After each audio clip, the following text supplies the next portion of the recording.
Dun dun dun dun dun dun dun dun dun. Dun dun dun dun dun. Here we go. Get ready. Frank, get it. Frank, I don't got it. For the ultimate summer adventure. I love it. Disney's Jungle Cruise. Nice. Frickin' ads. Frickin' ads. Messing me up with the ads, man.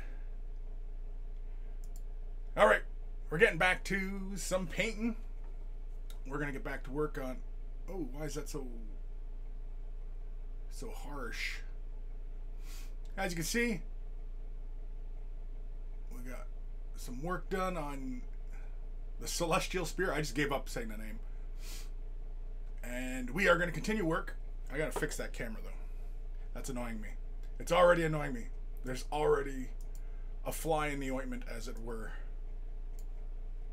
So, yeah, we're going to get to work on her. We're going to continue our efforts. And, yeah, basically, I'm just kind of like, you know, muddling my way through the model. Where's comfortable, right? Around there-ish. So let's say focus around there. That's all right. Beauty. Beauty, eh? Yeah. So leave the focus about there. We can leave these lights around here. Yeah. That's fine. You guys should be able to see what I'm doing there. So we're going to continue our efforts. I'm going to get my palette out.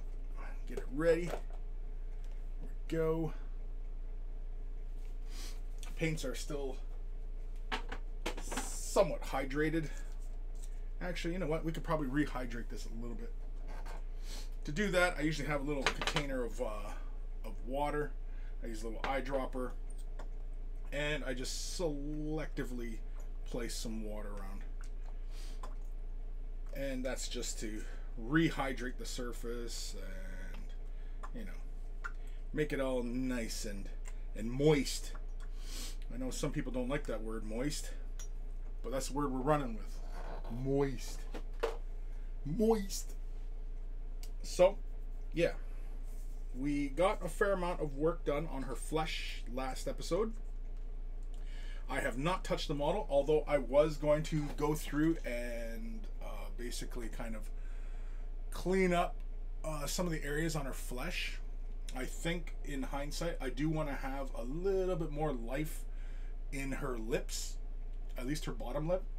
I think I'll probably come in with some Vulpus Pink contrast and pick that out. You know, I think that's where we're going to go so far. In fact, we might even just tackle that right now. Yeah, let's do that right now, since we're talking about it. Vulpus Pink. Nope, that's Flesh Terrace. Nope, that's purple. That's pink. There we go. So we got to make sure we give this a good shake. You can see the sediment builds up, or the pigment builds up on the bottom. Give it a good shake.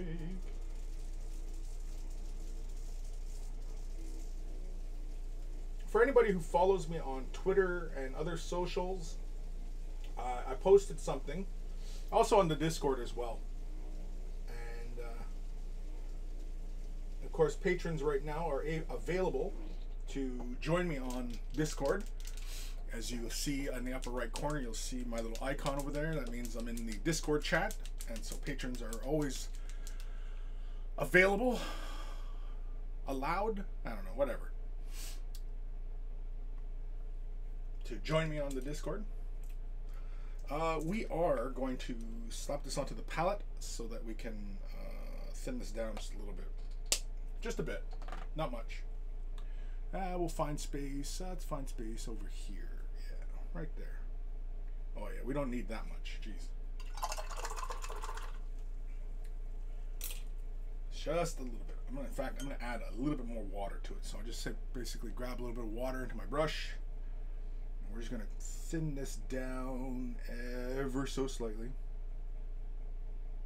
Yeah, there we go.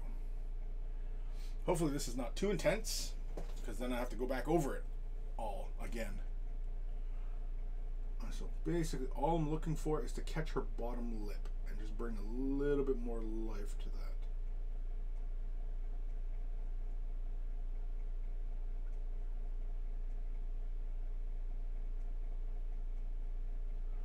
So basically all I'm doing is I'm just basically touching her lip, just her bottom lip. Just to bring a little bit more definition. You can kind of see it on camera there. You can see how her bottom lip has just a little bit more color to it. I could also add it to her ear. I could add it to her cheeks, but I don't think so. But I may change it later on. Who knows? Who knows? So yeah, as I was saying, on tomorrow's Way of the Brush, and I think for like this next whole month of August, basically I think what we're gonna do is we're gonna do some giveaways. And yeah, basically tomorrow's episode, I think we're gonna start giving away some of these, because I've been cleaning up, and yeah, so I got a bunch of like these old Games Day models.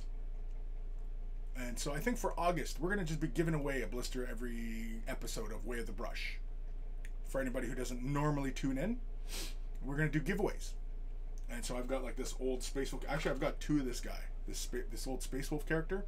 He basically is like the, what is he? The Wolf Priest? Yeah, the Wolf Priest that, you know, handles the Wolfen. This is just some Exalted Hero of Chaos. It's classic mini. I also have, what else do I have? Oh, I got a good one here. I've got a few good ones. Wait, I hit a button. I've got Archeon on foot for anybody who has this classic model. And so yeah, we've got a version of him on foot. We're going to give one of those away this month. I also have another Wolf Priest. And I also have a Bone Singer. Now he's not a Games Day model, he's just an old, that's the 3rd edition logo. So has the model really been around that long? No, I think they kept this logo right up until what, 7th edition, 6th edition? Either way, a Bone Singer. It's metal, it's pewter, still in the blisters. These models are still in the blisters, so they're not like these are knockoffs or anything like that. These are official models, right? So you even got the old batch codes on them. When the hell was this printed? 99. That's when this Archeon on foot was out. 99. Might even be older than some of you guys out there. What is it about the Wolf Priest? When was the Wolf Priest out? That says 99. That's when the trademark was.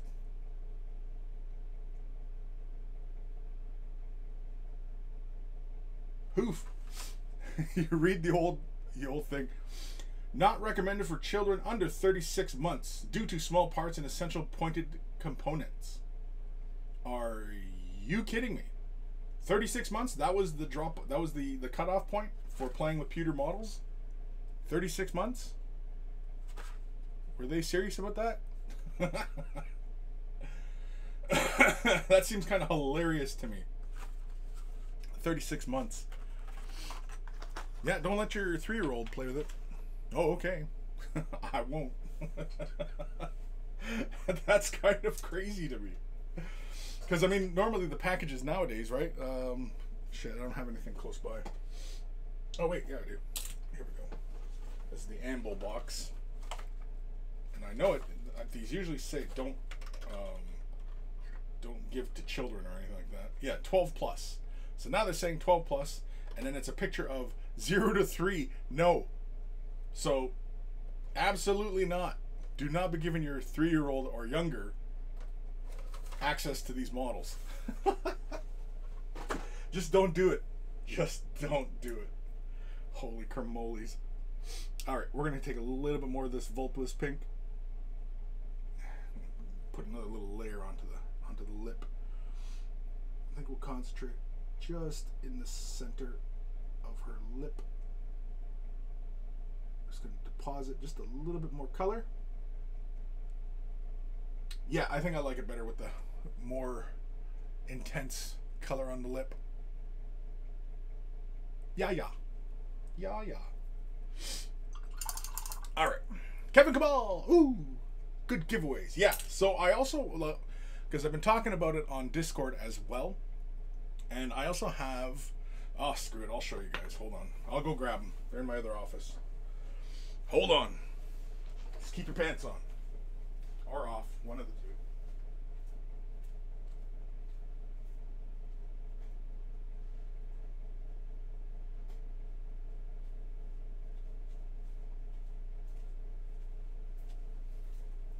All right. So, I also have this other batch of minis that I'm probably never going to get to. Ever. And I've been cleaning up my other studio space, so just, you know, getting organized. And usually whenever I do, you know, cleanups, I usually end up, you know, purging a lot of crap, right? So, yeah. So I have, like, these DC minis from Night Models. This is Bane and a couple of his cronies. I've got Nightwing. It's actually a pretty cool looking model. I've got a Bootman and cronies. Yeah, some Bootman. So anybody who wants a Bootman. What else we got here? We got Joker and some of his cronies. Which is pretty cool. We got Blackgate prisoners. The one dude looks like Bane. Anyway. And then, of course, we got the girls. We got Poison Ivy and Harley Quinn and Catwoman. That's a pretty good one. Oh, it's even got the little plants with it and everything. Oh, look at that. The donkey. Interesting. I may actually hang on to this one. I might paint it. I might. I'm not saying I will. I might. But see, I always end up saying that to myself, and that's why I end up with these piles of models that I'm never going to get to. So, yeah. That's why I'm, you know, purging. It's always a purge. Purge. Purge. Always got to purge, man. Always got to purge. All right. Final look here.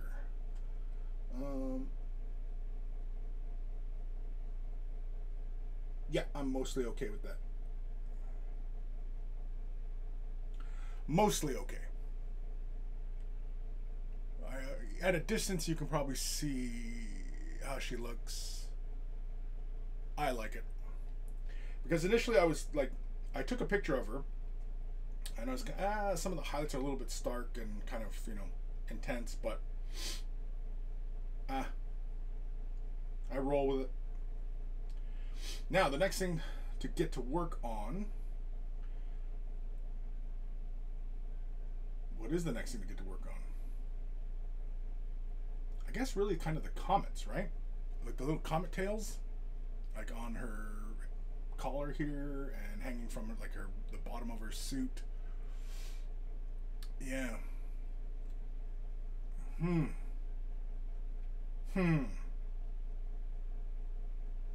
What to do?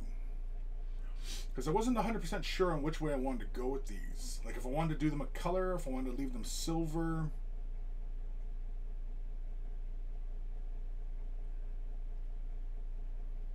It's a tough call.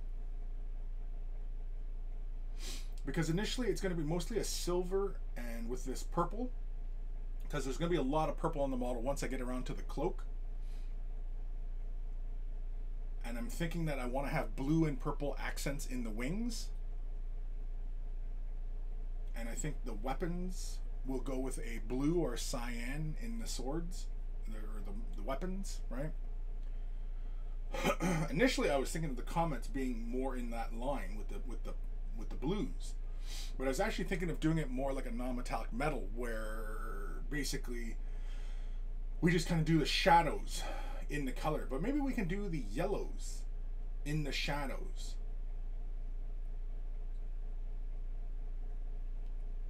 But I want to preserve the luminosity, the lustrousness of the metallic underneath. I don't want to disturb that because I really like how nice and bright and shiny it all is, and it gives the model like a lot of life, and I don't want to ruin that. But I also don't want a bunch of color on the model, or like too much color, I should say.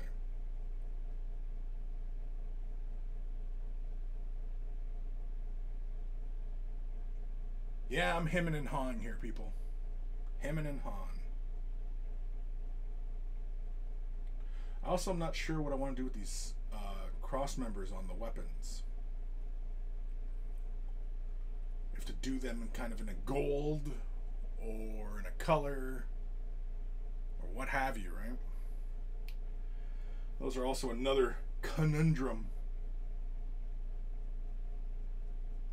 I think for the stonework, we're probably going to go with an off brown gray. Probably very light though, but probably more like I don't know. I'm thinking something along the lines of I don't know, because I like all these little vines and everything that grow down, and like it has a very organic feel to everything, and I definitely want that in contrast to all the metallic parts, right? So it's a challenge to balance all those colors, and I definitely want the model to really stand out. Now once everything is done, like especially her base, especially if it's all in nice matte colors, yeah, it'll make her armor really sparkle, because the visual contrast between, you know, having those matte values, the matte finish, and then the glossier finish of the armor, right? Because the armor sparkles. The camera here does not capture it that well, but the armor does sparkle. Okay. Enough gum flapping. Let's get to work. What should we do for a yellow? I want a clear yellow. Do I have one in ink? Do I have transparent yellow? I do have a transparent yellow, but it is golden, which means that it might work okay.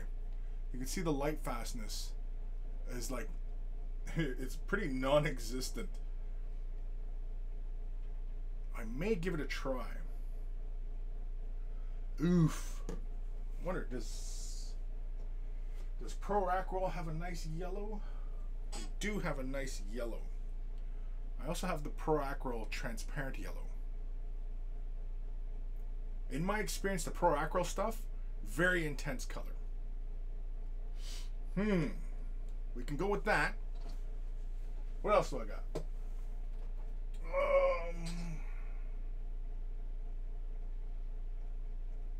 I've got the Minotaur stuff. Gold ore.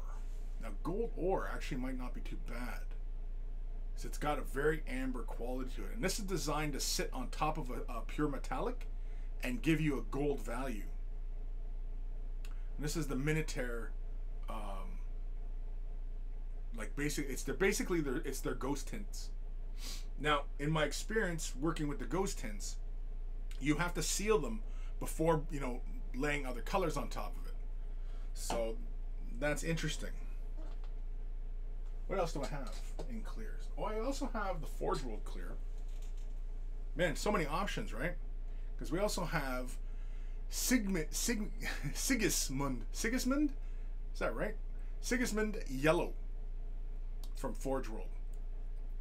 These are the old bottles. I don't think they sell them like this anymore. In fact, they might even sell them more in like the Citadel pots. It's a nice color though. It's nice and amber. It's really closer to what I'm thinking. It's got a nice amber quality to it.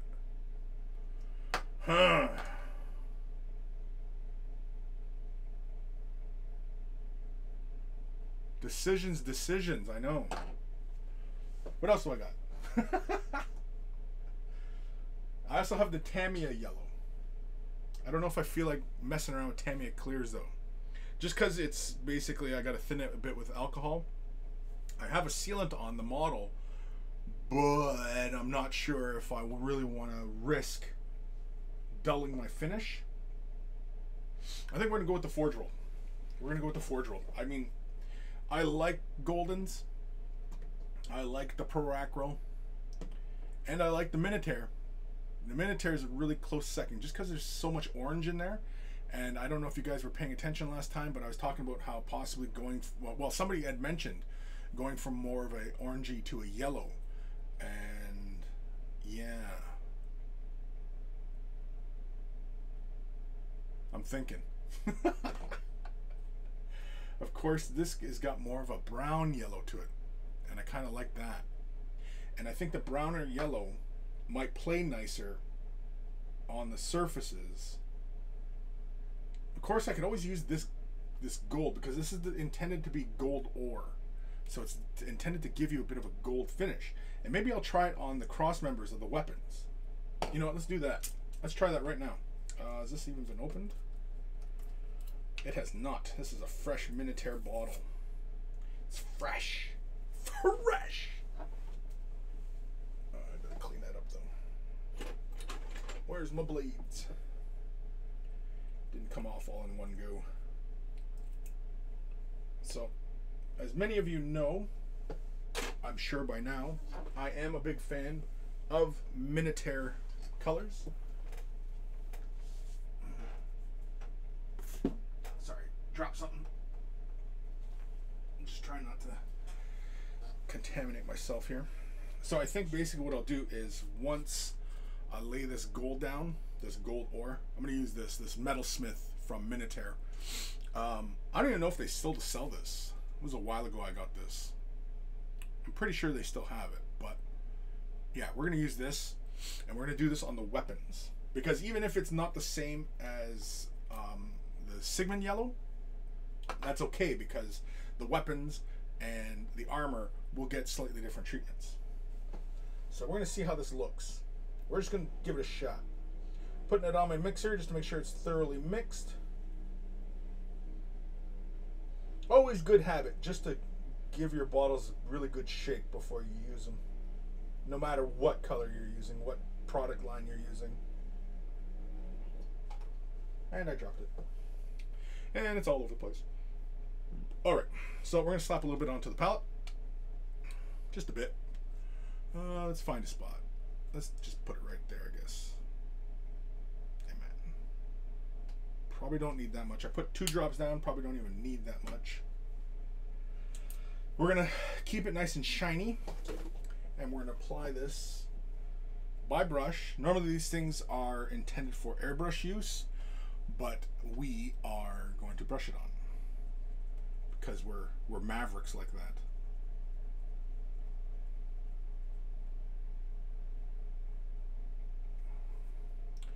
Do the spear first. Make sure I'm in frame here. Yeah, we'll just do this. Very yellow right from the start. I dig it though. But it's very, very yellow. So like the amber quality, it's probably after a few layers that you build up to this amber quality. Or if I just, you know, slapped it on.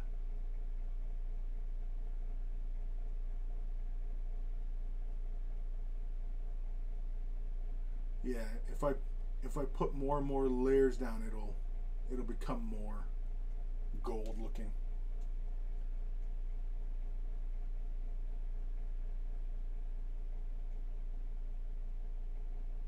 It looks like there's a bit of a gemstone or something in that little diamond space just before the handle. So we will treat it as such. I have no idea if that's what it actually is, but we'll pretend it is.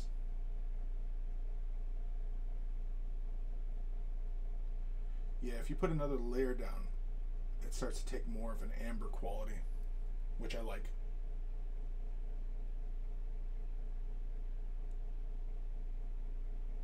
but it still reflects and shines like gold, right? I like it. I'm okay with it. We're using this color fairly sparingly on the model. We're not laying a lot of this down, which is fine. Just getting into the sides here.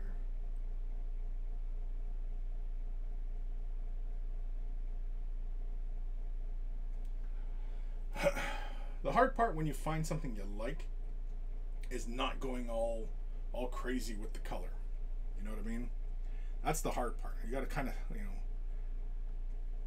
show some restraint in how you go about sometimes playing with color and laying it down, and you know what you intend to do with it. That's kind of hard. I find myself in that position a lot, where I'll find a color and it's like, wow, that's fantastic, and then bang, the whole model's that crazy ass color, and you're like, oops. Oops, I laid too much color down.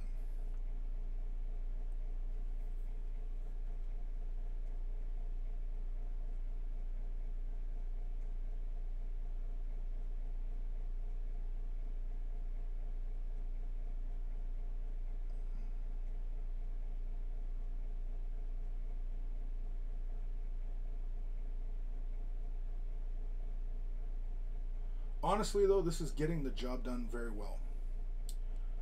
I am mostly happy with this.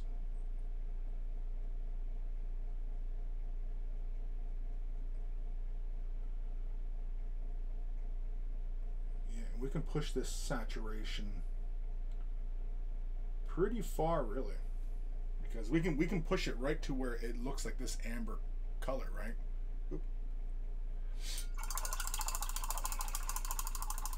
But yeah, I mean, at a distance, that does look like gold, right? On that little doodad part right there, it looks like gold metallic. And all we're doing is we're applying it on top of the chrome. And that's really all I wanted. I thought this detail though, the arms, I thought they were, or they are, just like a fold in them. Okay, I got to do the arms now. Hold on. I'm mucking with my eye holes here. Yeah, we're going to do those cross members. At first it looked like they were separated, but they are together. It's just the way it was sculpted. Blame the sculptors.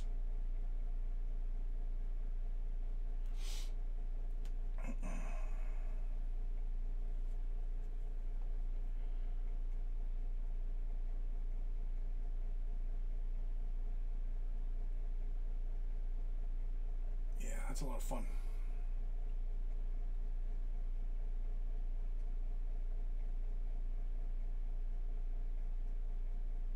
That is the biggest thing when you're painting miniatures, is as long as you're having fun with it.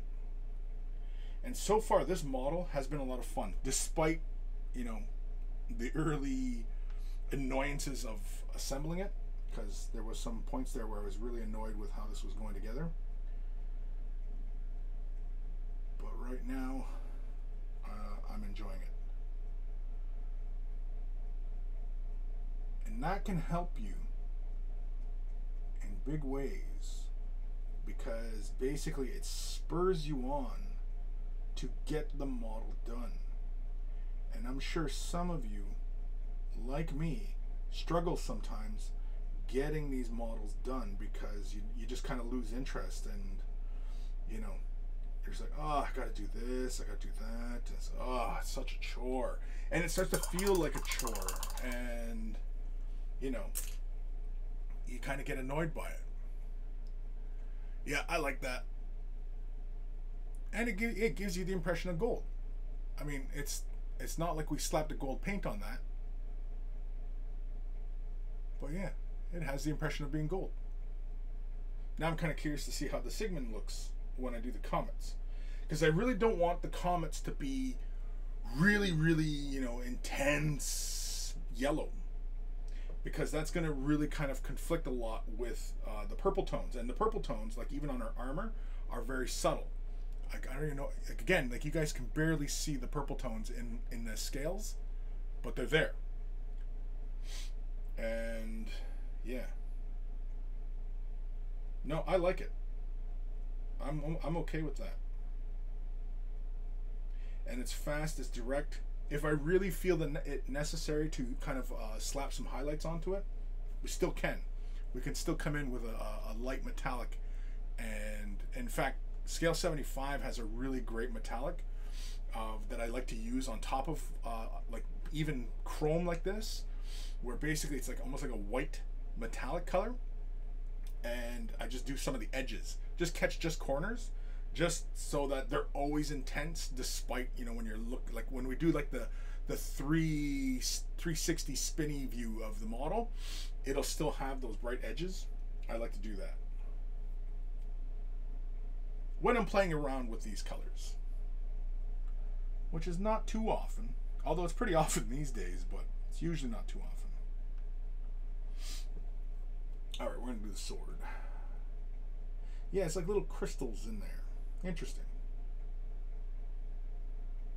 Okay. Sorry, I'm just trying to get a lay of the land here as with what should be gold. And I see now where it is.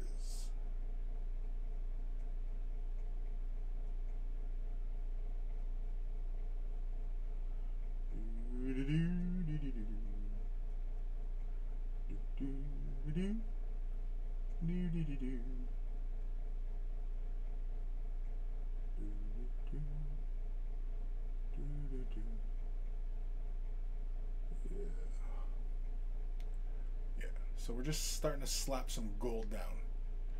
Again, we're just getting a feel for it all, right? So essentially this is kind of like our blocking in phase.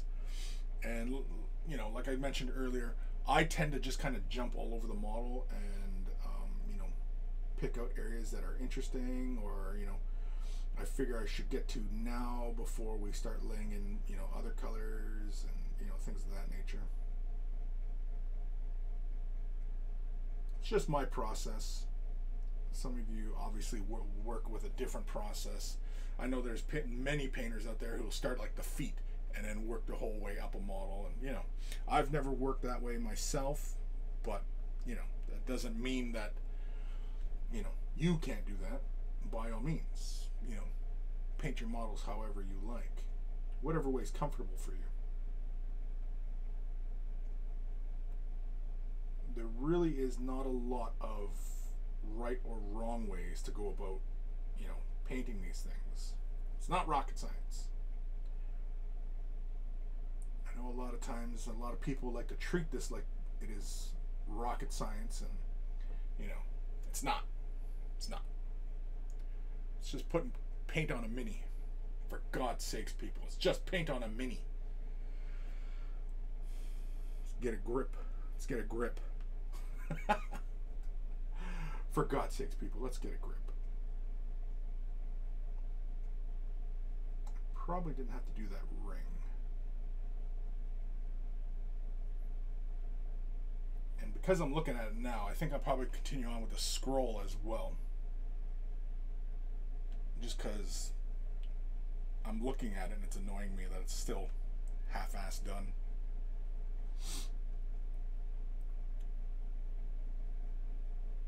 And why use half your ass when you can use your whole ass?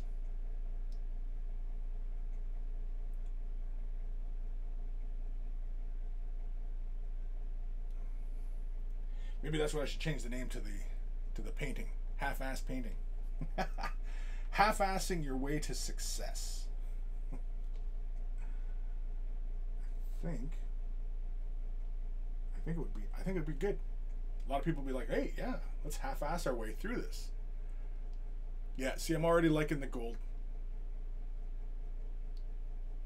I like it. It still preserves a lot of the shine, because it's just a pure clear color. That's all this is. It's just a pure clear color, which I like. I like a purely clear color, as many of you are fully aware by now.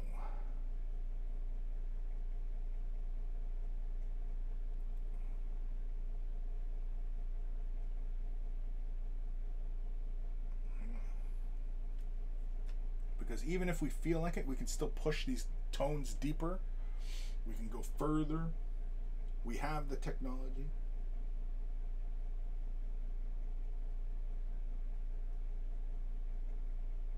Now, I don't think using something like a flow aid would help, because I think this kind of paint is more akin to like an alcohol-based paint. Not that it dries really, really fast, but I don't know, because it reactivates.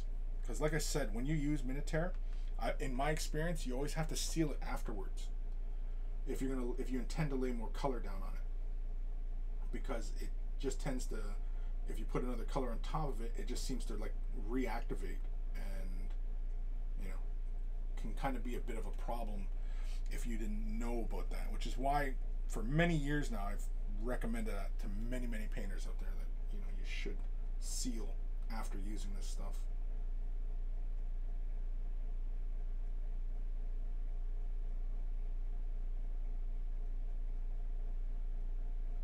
I think really anytime you're using like metallics like this, you should be sealing anyway, just so you can preserve the shine. And of course, a gloss finish will always give you the best results, in my opinion.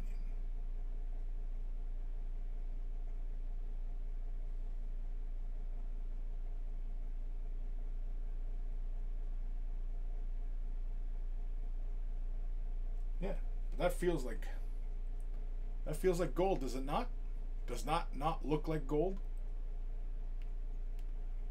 Are you freaking colorblind or what?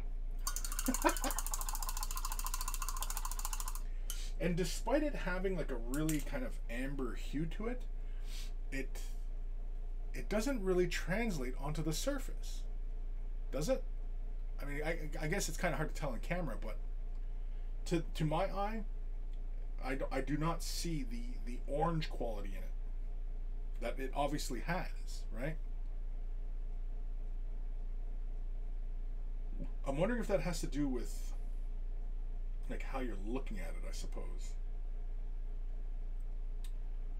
Or is it once it's laid down on the surface, the orange quality is negated by all the colors coming back when looking at a pure metallic. So like, for example, if you were using like a blue light, it would look more, you know, desaturated, because the blue and orange, you know, complementary, cancel each other, and yeah. All right, well, time for the bravery test. Time for the bravery test, as one famous painter used to say. So we're going to jump over to Sigmund Yellow. We're going to give it a thorough little mix just to make sure. And see, the thing is with purely clear colors, they don't really have sediment in them, or like the pigment separation. You don't see that. So like, for example, like Tamiya and other colors like that, you don't see that pigment separation. That's just bubbles from being shook. But yeah. Whereas, yeah, you can see there's pigment at the bottom here. Golden. Yeah. Oh, you can even see it right there. See it's separated. So that's why I was a little reluctant to use them versus these kind of colors, because you don't see pigment at the bottom. I mean, these were obviously shook before I used them, but even when I was just talking about them, you could see that they were perfectly clear, right? That's the kind of colors I like to use on top of metallics, because it gives you that nice rich look. And I'm a big fan of, you know, candy color and stuff like that, you know. I'm a big old fan of candy color.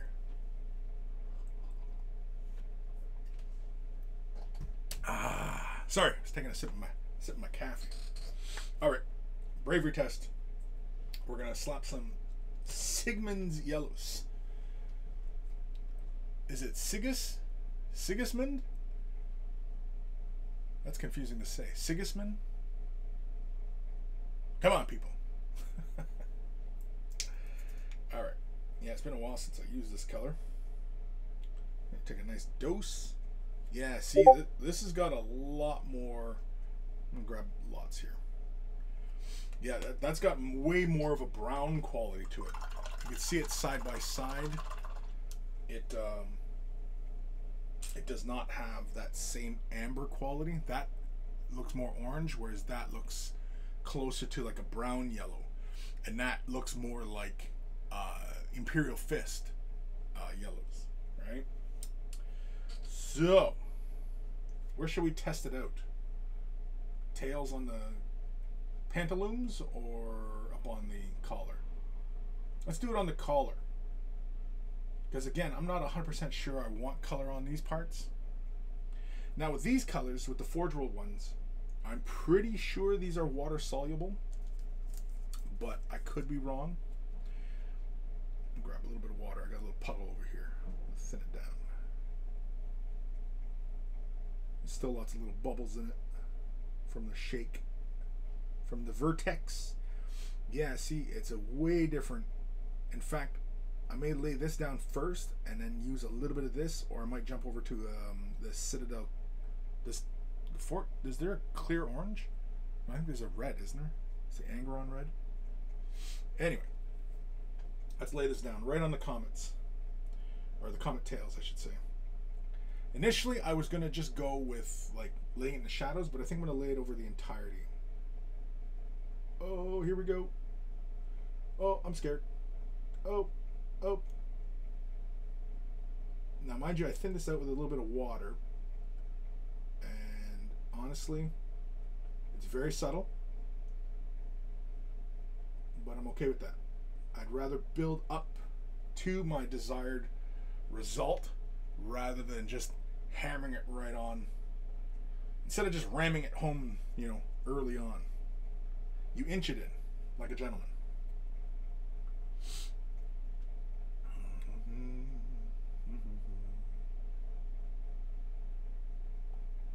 Yeah, see, like this, I could probably spend more time and lay in those fake shadows, like non-metallic metal, and just give this a slight yellow hue. Yeah, if I slowly work up to the effect.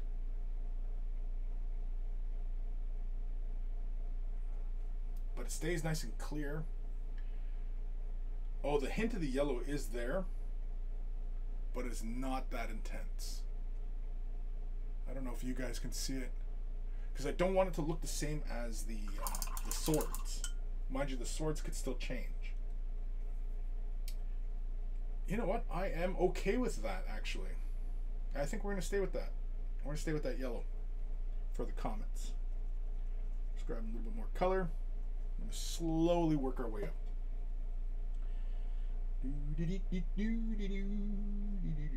Yeah. Yeah.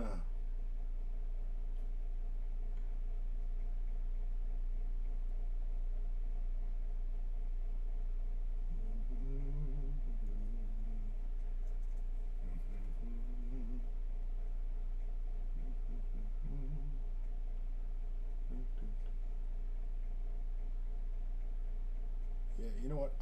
I'm okay with that. It's a very subtle value change. Like, subtle. But the yellow is there. Yeah, I'm okay with that. We're going to continue on with that. Because I think what we'll do is we're going to allow the color to kind of intensify in the shadows. So we're going to push it towards a fairly saturated yellow once we get to that phase. I'm gonna do all the comet tails now. Because I'm feeling it now, yeah, we're going to do all the comet tails. Because we're going to keep it nice and subtle like this. Because I don't want too intense a yellow. And I especially don't want it to conflict with the yellow of her hair. Which, once all said and done with all the purple values that are going to be on this model, I don't want it to conflict, and I want the eye immediately drawn to her face. Right? That's the goal. Yeah, you can kind of see the yellow in the video here. You can see the comet tails on her collar. You can see that there is a slight yellow hue to them. That's all I'm looking for. It's a subtle shift. I don't want it to look like gold. I just want a yellow comet tail. Ish. Yellow-ish.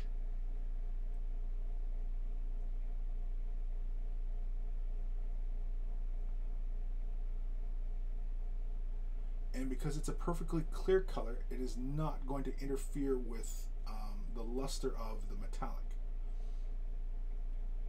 which is also another quality that I like in clear colors. Yeah, we're going to push those shadows to be almost a harsh yellow. Not harsh yellow, but more saturated.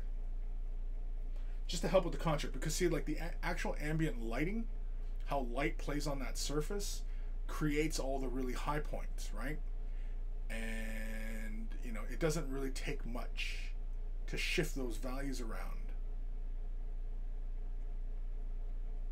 And I really want the purple and the silver to be the dominant players on the surface. Yeah.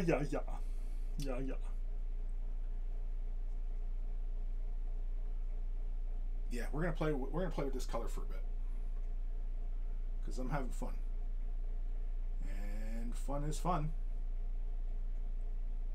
Fun is fun.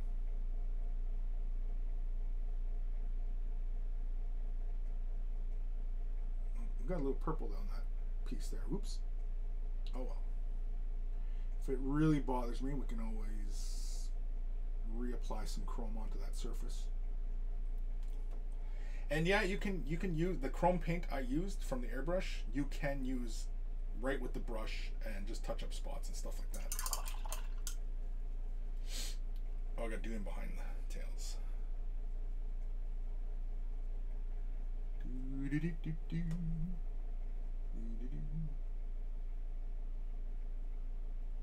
in that space? Yeah, we can. There we go.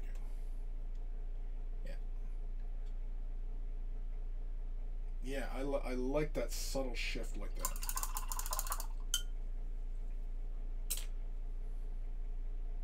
Sorry, I'm just gonna have a quick like gander at what I'm doing here. I'm just trying to see everything as it's playing out, because I'm imagining the purple of her cloak, her wings.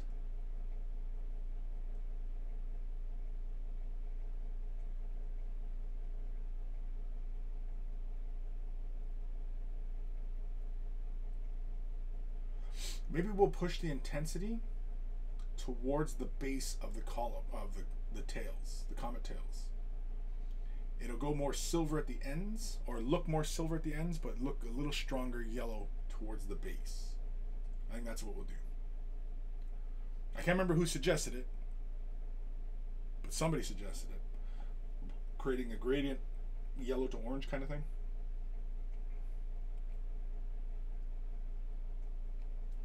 I'm not looking for anything that intense, but yeah. You know what I'm thinking now?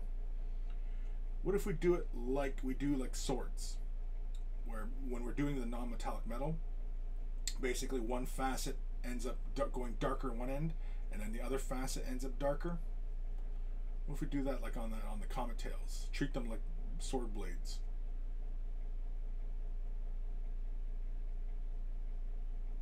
Couldn't hurt, right? Yeah, let's give it a try.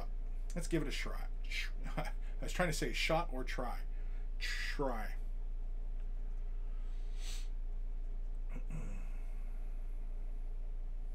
So basically all I'm going to do is I'm going to intensify color on the left-hand side of the comet tail. I'm going to go about halfway here and push that color.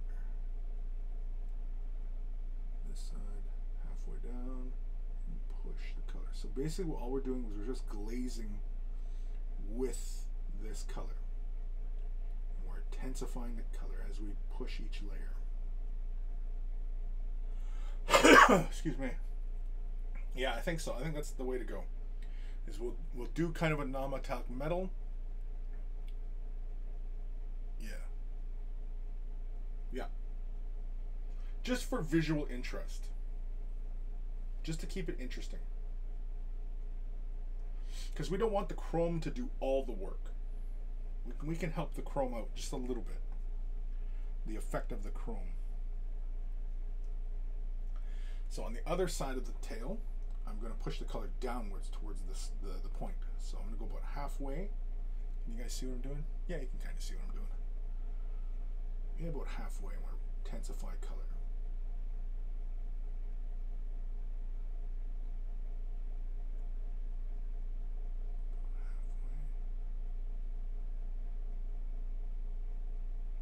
I'm just trying to catch some of these edges here. Yeah. I think that'll be fun.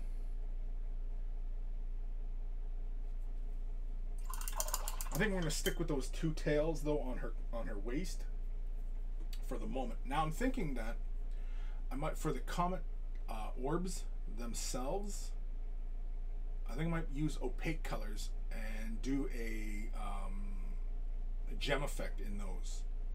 I think amber gems would be cool.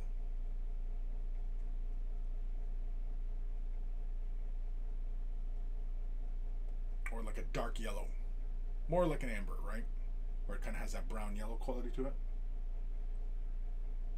Yeah, I think that's what we're going to do. We're going to push it that direction. So we just grab a little bit more color. Can't get enough of this color. Doing the sugar bear voice. Can't get enough of this color on my model.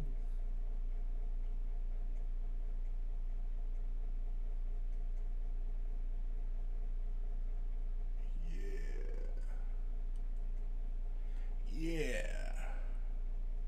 Yeah, you can see on that facet of the comet tails on her waist, you see how intense that yellow's becoming? Yeah, but it still has that nice metallic shine. So basically this is a yellow metallic we're making. It's not gold, it's yellow. It's yellow. Yellow metallics.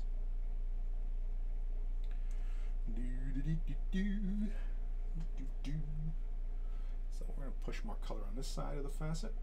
And we'll go about less than halfway. It's really not a lot of color we need.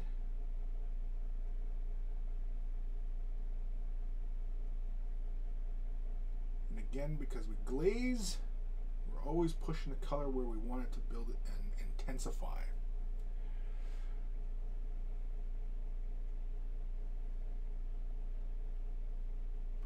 Yeah, I know on camera it's kind of, you know, challenging to perceive the values, but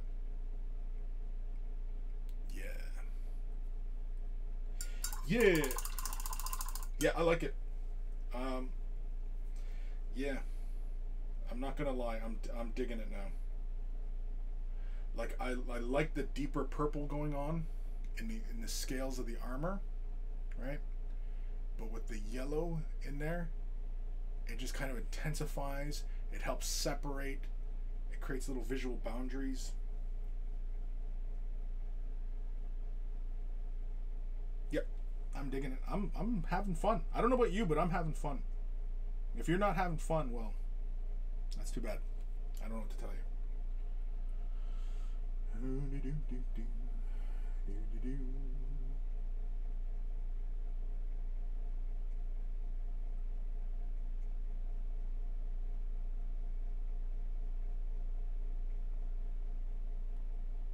It's almost tempting to come in with a harsher orange or brown just to finish off that point, just to get some real intensity going. It requires a bit of restraint. Again, like I said, when you're working with these colors and you're having fun, it's hard not to just kind of go ham and, you know, just go in with the most intensity as possible. I know. I struggle with it all the time. I'm just being too intense.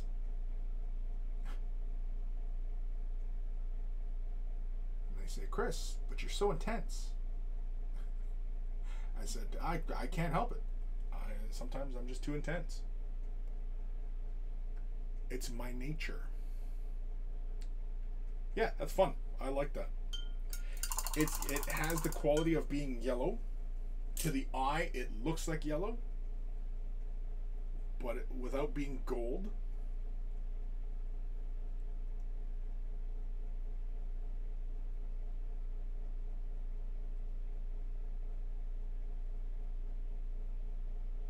Having fun, having fun. Now, we did the upper portion of each of the facets on this side, going silver and going yellow on the other side. So on the comets on the shoulder, we're going to do the same thing. So on the left-hand side, we're going to go more yellow. Should we go more yellow? Yeah, we'll go more yellow. And then push this way, darker yellow. Do-do-do-do-do-do. I'll make sure we're fairly thin here. Let's grab a little bit more water. Again, when you're glazing with this stuff, you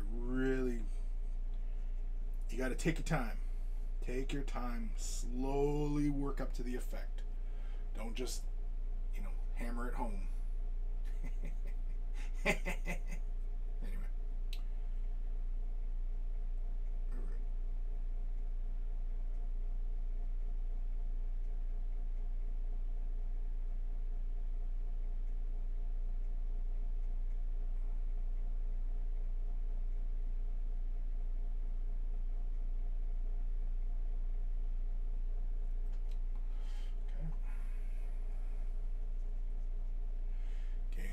For that sugar crisp. I don't know why that song's always in my brain, but it is. Can't help it. Grew up on Saturday morning cartoons. That's what growing up on Saturday morning cartoons will do to your brain. Can't get enough of that sugar crisp.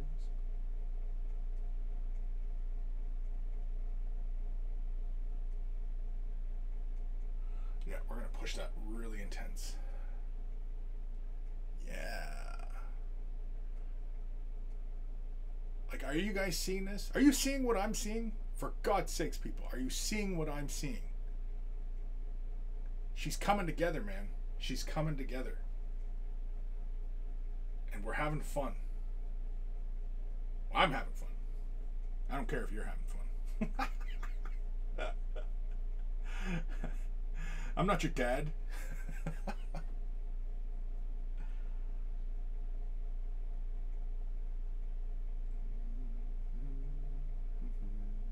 Might have to grab some more of the color though soon. Ooh, I think I laid too much there. Oops.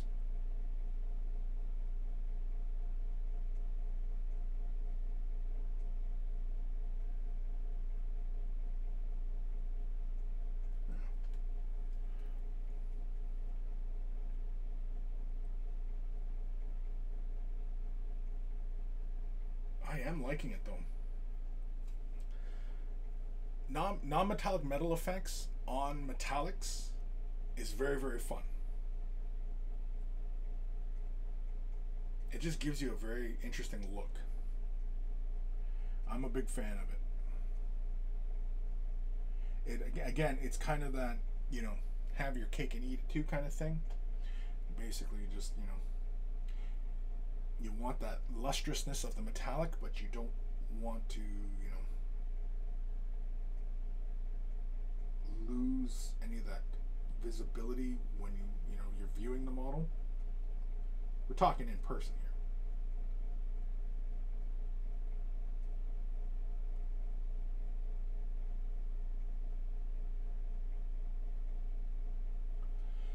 here. Yeah.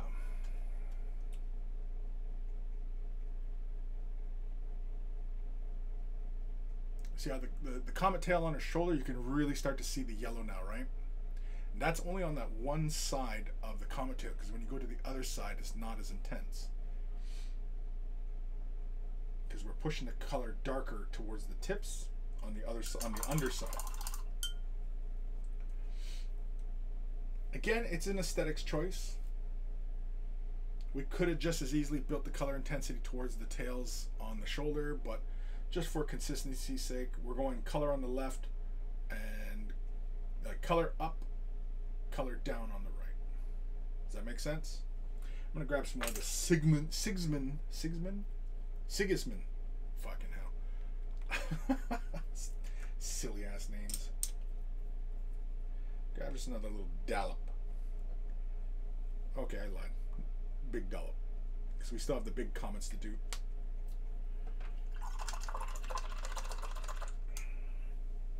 Some of you may or may not notice that whenever I'm grabbing paint from my paints, I always use another brush to apply to my palette before. I don't use the brush that I'm working with to draw my color, typically. It's just a habit. And just so that you're not running the risk of getting paint into your furrow or, you know, that kind of stuff. Whereas if you have more of a sacrificial kind of brush to do that kind of work, you're better off, I think. It's just the way I work. Anyway, enough about me. This ain't all about me.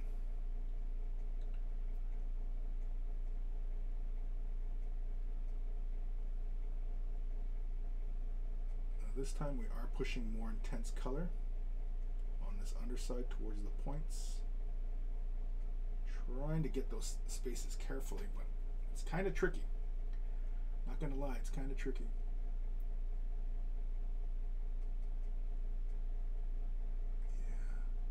Yeah, I almost want to push it with a darker yellow. It's tempting. It is tempting, but the ambient light does a lot for you anyway.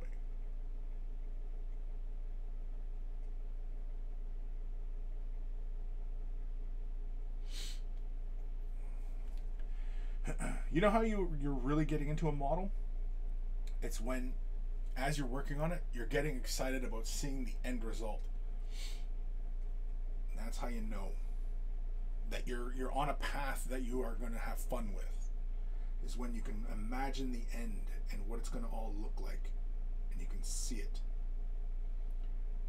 That also means you have vision, when you can see the end.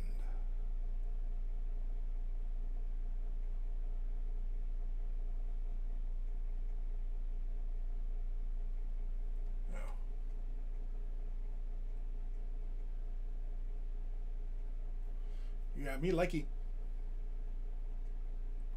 Me likey. Oh, I gotta do the backside. Damn it. I forgot all about the backside of it. Not her backside. Backside of the comet. She doesn't have a backside. She's got no ass. She's got no ass. You know what? Let's push the color intensely on the left-hand side. Let's do it the same way we did on the other. Yeah.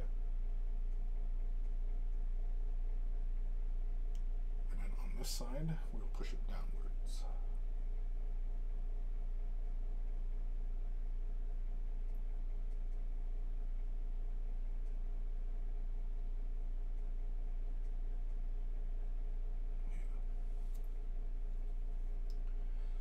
Come back.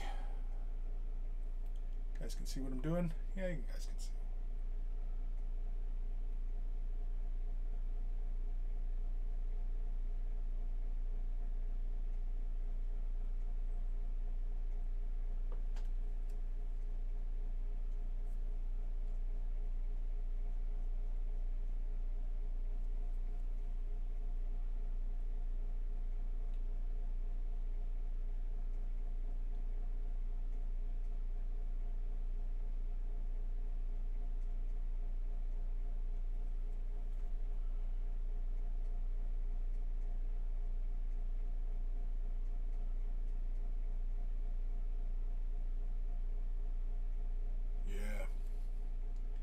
Yeah, I'm liking that.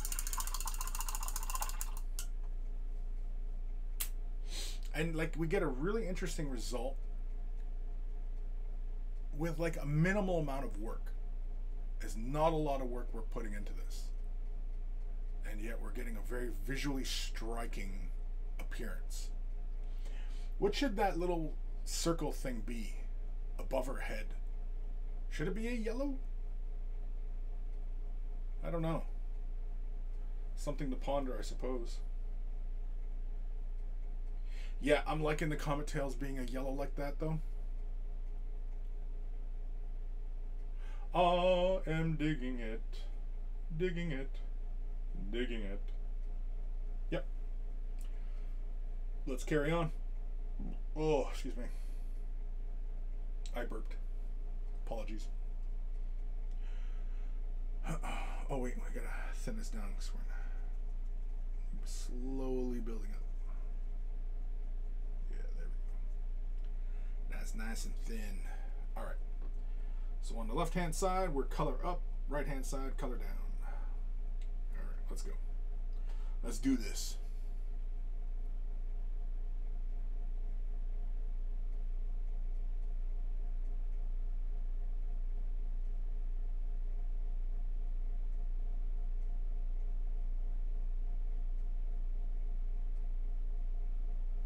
Gotta be careful not to overwork the color.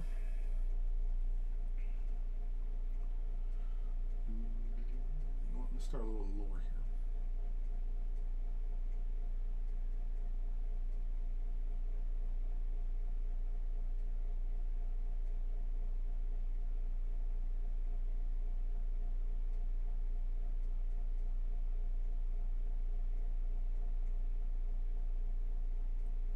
God, it's really hard not to go ham on it, though. Oh, who's joining? Matt, what's happening? Not much. I just showed up and I picked up a lot of miniatures I purchased from a friend. So cool. Oh, hey Grim, what's happening, buddy? Nothing much. How are you all doing? Not too bad. So what'd you get there, Matt? Knowing me, what did you think I purchased? You get three guesses and the first two don't count. Okay, boats. You're correct.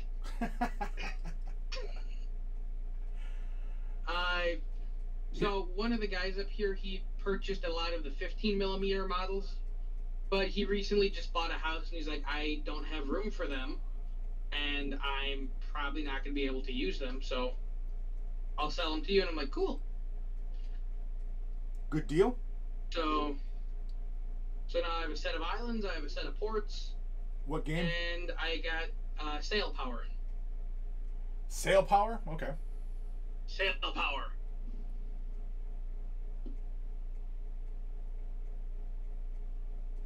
Like power to sail? Yes, because unfortunately, I don't like Blood and Plunder. Didn't you play Blood and Plunder, Chris? I don't recall. I remember one Adepticon we were supposed to play it. I thought, was that the pirate one we were supposed to play? No, that's Fistful of Seamen. Oh right, Fist of Seamen. Yes. How could I forget? You want to fist the seamen. Whoa. I don't know how you fist semen though. I mean, a fistful of semen makes sense, but I don't know how you fist semen. The answer is very carefully and with much concentration. But can you get it in your eye? See, that's why you should always be wearing goggles. Right. See, so like, this is why I listen to you, Matt, because I mean, with the amount of experience of bukkake parties that you've had, I mean, I always defer to you because, you know, you're the man in this regard, right? So. Yeah, I did go to Corey's parties a lot. with him and all of his stripper girlfriends. Nice. You know, funny. Stripper girlfriends is kind of an oxymoron, right? So one of my good friends from high school, Corey, I always laughed at him and told him he lived his life backwards because he was dating the stripper and then he joined the army, and I'm like, it's supposed to be the other way around. You're supposed to join the army and then date the stripper. Why is that? Stereotype, especially just... Marines, as I recall. Oh, is it? Oh. Not that's the U.S. Marines. That's a running joke. Marines end up at Sharky's Gentleman Club. In these parts, we call it the ballet. Oh no.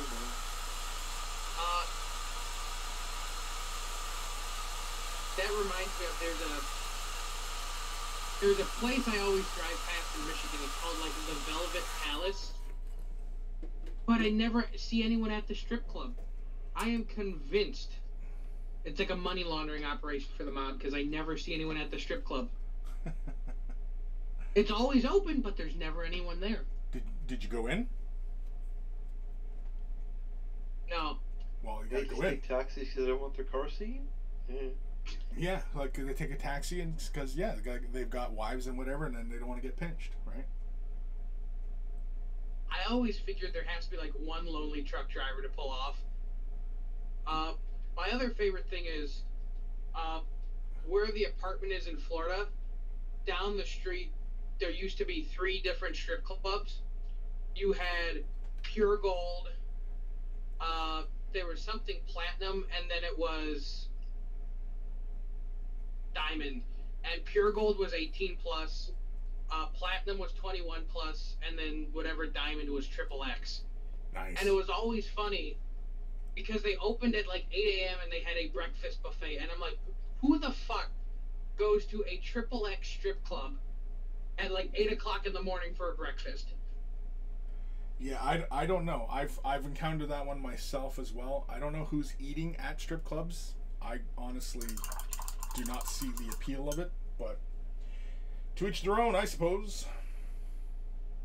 See, Quark looks like the kind of guy, just from the face. He's the guy I imagine is at the strip club at like 8 o'clock in the morning.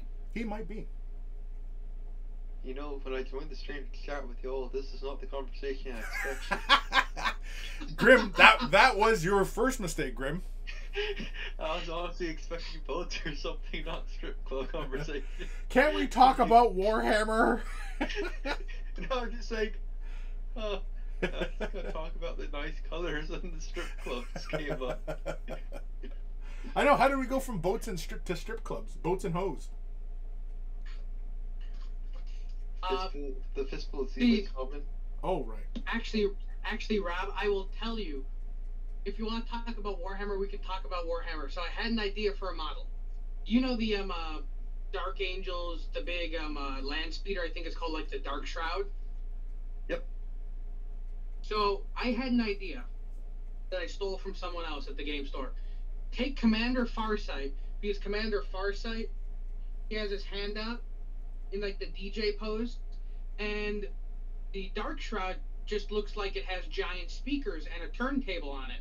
So I'm like, what we will do is we'll put Commander Farsight there, and it has the 2 pits where the guys go to shoot the whatever, and we'll put 2 poles there, and then we'll take the Dark Eldar slave models and put them there. So we will have Commander Farsight's pimp barge. Farsight's pimp barge. That's interesting. Yeah. That is interesting. I think it could work as a model. like Farsight just jamming out to his techno with his strippers. Immediately get kicked out of the Games Workshop store. You need the noise marine strapped on top of that, baby. Grab some more of the yellow. No, that would be for your display board. It's Commander Farsight in like his pimp barge, hosting a raver for a bunch of noise marines. And then we can get into all sorts of like degeneracy, and it'll be great. Sounds like a plan, man. And then I get kicked out of the game store. But it would be worth it. Would it? Actually, one of the things I always wanted to do was because at the games work at our local GW, the manager had a firm policy. If anyone ever came in with like an angry Marines army, they're getting banned from the store. Why? He just hated angry Marines that much, and I'm like, I kind of want to do this to call your bluff. Because if I'm sitting there like buying shit tons of products for this joke of an army, why aren't you going to sell them to me? Yeah, that is kind of silly. Indeed. Because Games Workshop is a business before anything else. Very true. And that means they are shameless whores. That is very typical.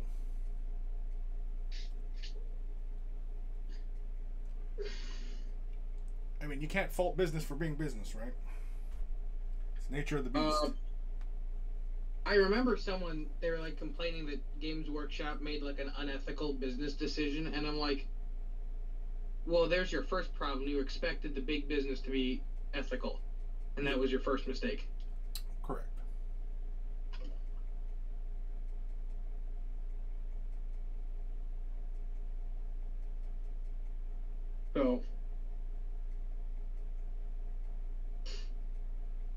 So how you guys doing?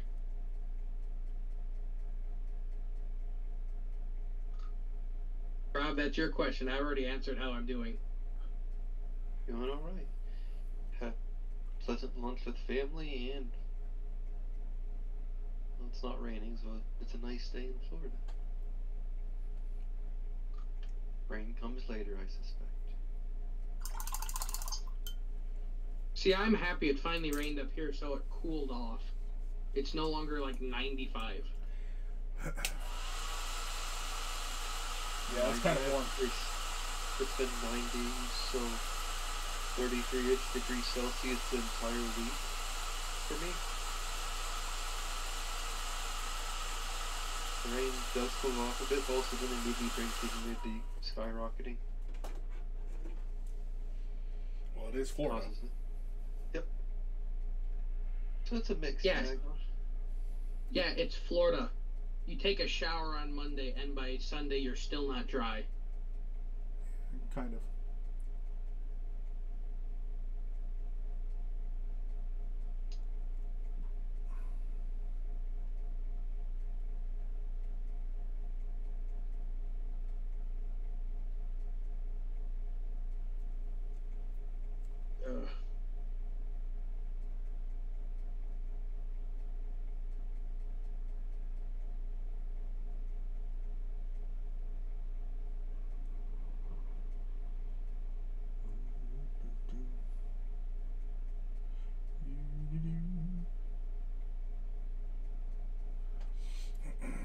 Having fun painting this model. You're having fun painting your Chromecast? Yeah.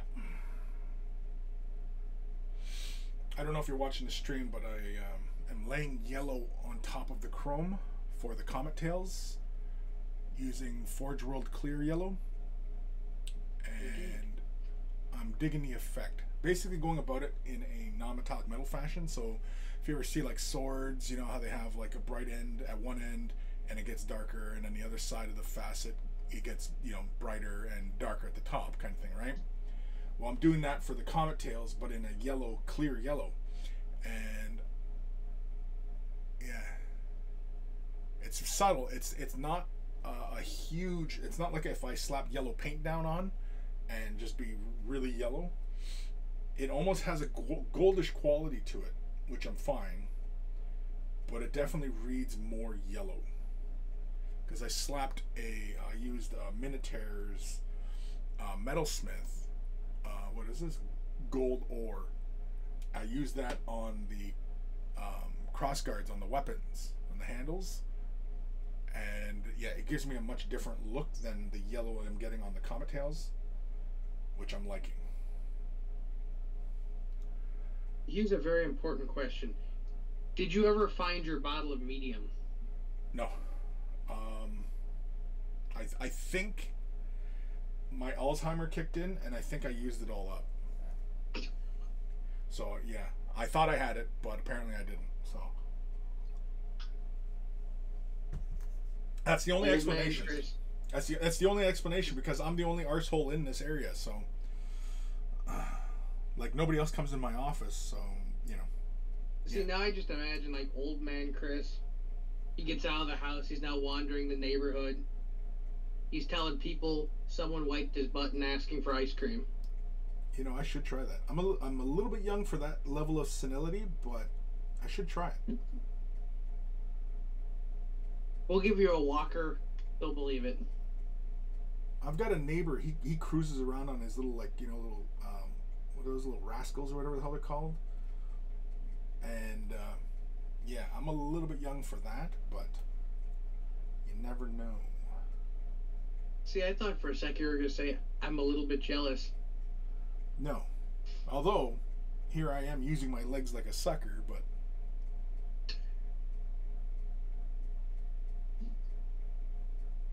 See, I think you should get like a moped. I'll end up breaking Just my ride neck that. on one of those. Is Florida, you just get yourself a go-kart. I mean, not go-kart, golf cart. Yeah, the golf carts. Yeah, I'd imagine Florida with all the senior citizens around there. Yeah. What's kind of odd and a bit eerie on occasions when you see like the like, middle schoolers and younger going around golf carts on main streets and neighborhoods. It's like, well, Yeah, well, in this town, that is not an uncommon occurrence because there's so many people who've gotten DUIs that they get their license taken away, and so that's their only way of getting around. Is that shit? See, I wouldn't want a golf cart. I'd want like a gator.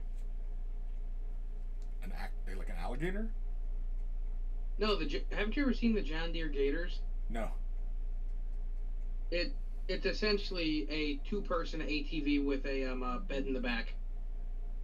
It's like what they use. It's like what groundkeepers drive around in, so they can haul all their shit.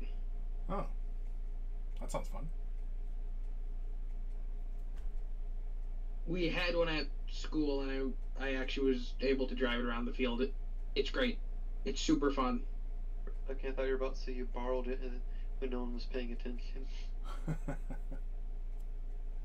I did also do that too, but that's a story for another time. Why is it another time? They're witnesses. Because there's still an APB out on it.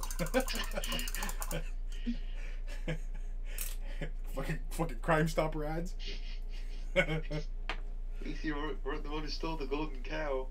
But what? Oh, the new Port Creamery in Rhode Island. The original location had a golden cow statue. I want to say 4 or 5 decades ago, maybe. My father knew, and at night time hooked it up and just tore it out of the ground, stole it. Jeez. And then they, just because they could, they had a golden cow statue, but they were caught for it, mind you. But just the idea it'd be fun stealing a golden cow statue from an ice cream joint seemed kind of odd to me. Yeah, a little bit. My favorite story of theft comes from work. It's like the middle of a day on like a Saturday, 2 summers ago, and I just see some guy show up. He jumps out of the truck. He throws like an entire pallet's worth of mulch into the back of his bed, and then just takes off. And I walk out and I'm like, I don't think he paid for that. But I also respect him because that took balls. We're just gonna steal from you in broad daylight. Does it take balls, or does it just take some sort of sociopath who does not know the difference? Why not both? It's like the line between insane bravery and incredible stupidity.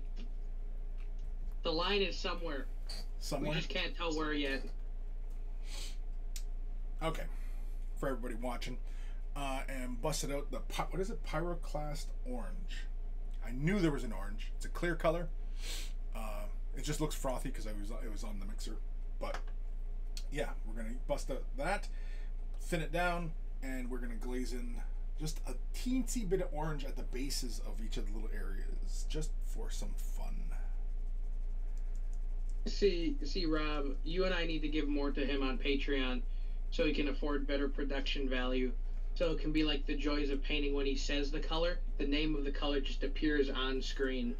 Well, that would require me to hire somebody to do the stream while I'm streaming. To have like the things pop up while I'm talking about it. See, that's why I told Grim, we need to give you more money so you can do that. Well, I'm hearing is a summer internship from your son. I probably should. I should just press gang his ass into this. How my family did it. Oh, you're too young for a job. Well, you're fine. We'll give you something. It's not exactly a job because you're not getting paid. Have fun for the summer. Yeah, pretty much. Wait, what? It just prepares kids for real life. Could always be worse.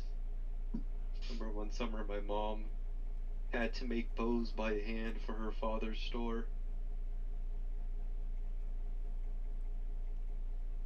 She was making bows by hand. Yeah, like ribbon bows, where you take the scissors and make them fancy. Oh, Yeah. see, I thought she was like taking like you and like making bows by hand. Like compound bows. That's what I was thinking. No, this is before I was born, and she used paid like 5 cents or something for 10 or 20 bows. She was Yeah, I paid thought 5 your cents mother was per. like a Mongol.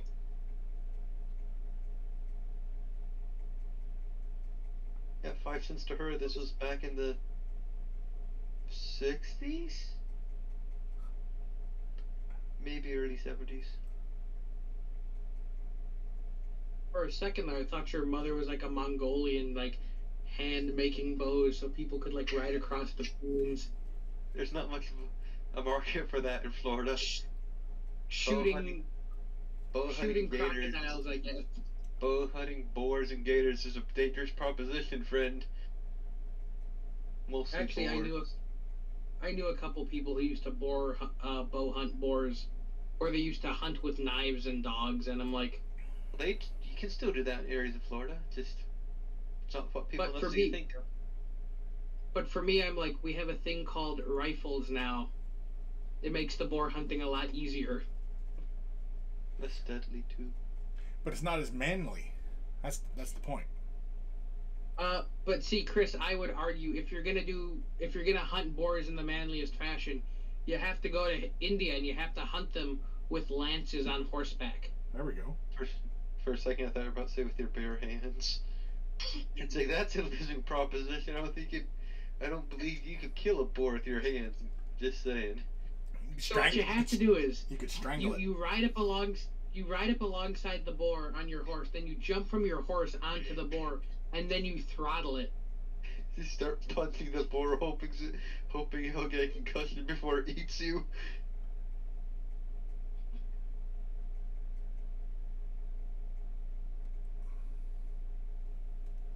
Oh, See, this already sounds like a great reality TV show. Man versus boar, who would win? Or is it a bore as in a really boring person? boar is a fellow from the Boer War. There we go. That's a boer.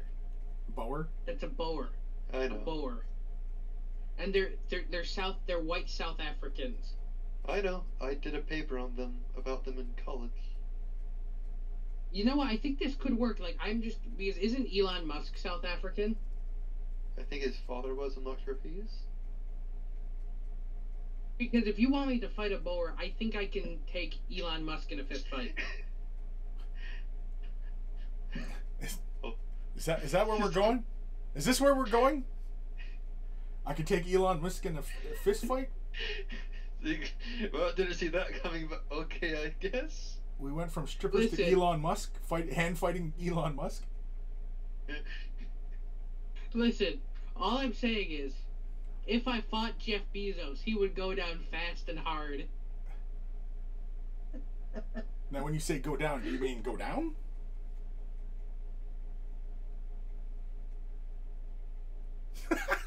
Fucking goes Knockout. quiet. Listen, He wasn't if- replying. Listen, if you don't defile him completely, he'll just come back. True. You know, I thought of something the other day, and this is probably gonna rile a feather or two, but you know how these days we live in an age where it's always thoughts and prayers. You know how collective prayer doesn't work? It's because when that shuttle went up, it didn't explode. My favorite quote was, someone said, they're like, yeah, my father got to watch Neil Armstrong on the moon. I get to watch the dickhead who killed independent bookstores ride a giant dick into the sky. Yeah. But that's how you know collective prayer doesn't work. Because that shuttle would have exploded if collective prayer worked. All I'm saying is, he should have exploded, not Columbia.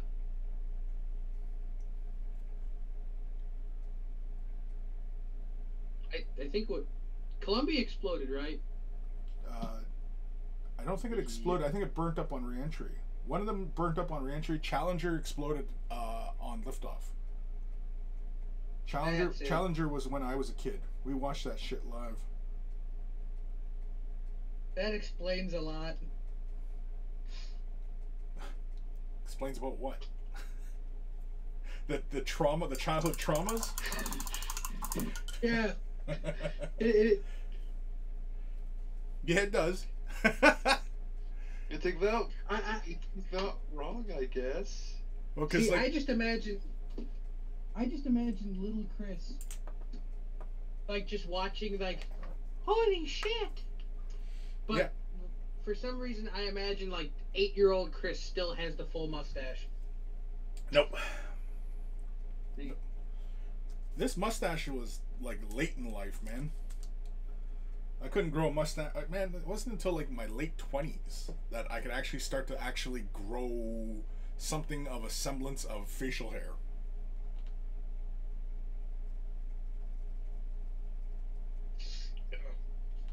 And even now, it's really just, it's a facade. It's not real, it's real hair, but it's not like I'm a very, It's a stick-on. Yeah, Imagine you're patting with horsehair or something. Yeah, you know what I mean? It's nothing like that. Although, what we don't realize is Chris is actually bald. It's just all an elaborate wig. yeah, you know. Oh man, horsehair and mattresses are quite uncomfortable to sleep on. Horsehair mattresses? You have a... What? Yeah, growing up in Rhode Island, there's the nursery had horsehair mattresses and I want to say like some other kind. Llama? I don't. Did they know that? Did they know the Civil War was over and they could get new shit? They're on a budget, and the children's beds was one of the minor thing on their budget. Is there kids? Yeah, don't shit on the man because they grew up without money. Jeez Louise. Being poor ain't a crime. In some places it is. Yeah, America. Exactly. Oh wait, Rob, I thought you grew up in Florida, not Rhode Island. Every other year, I'd go up to Rhode Island and visit my cousins from California. Go over, and that's how we'd visit each other. We'd go to the family plot in Rhode Island, not California.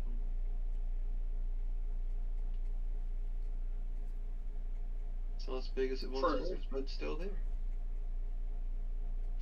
So it's like the Toby Keith song. I'm not as good as I once was, but I'm as good as I ever was. Holy fuck! What? Wait. Is that? That's exactly how the song goes. Toby Keith goes. I'm trying to not figure. as good as I once was. I'm trying to figure out what that was in reply to. Like, because there are 3 different sections of my comment.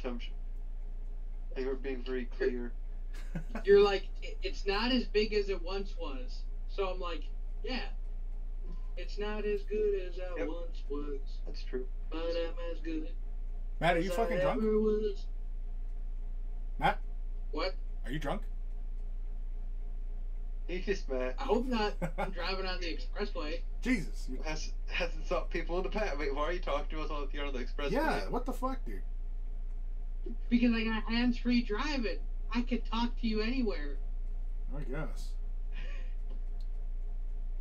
Because I'm driving. Should be concentrating on the road, a car though. that I don't like. Don't you mean you have hands-free calling? You said hands-free driving for what it's worth. I think you got that mixed up. It's like a Tesla. I don't have to hold the wheel. Like, wait a second. Oh man, If you hear screaming, a crack, and a pop, don't worry about it. Wasn't there some article about Teslas about how they're thinking about you can potentially in the future connect to other Teslas near you and just start talking to them? They're just complete randos.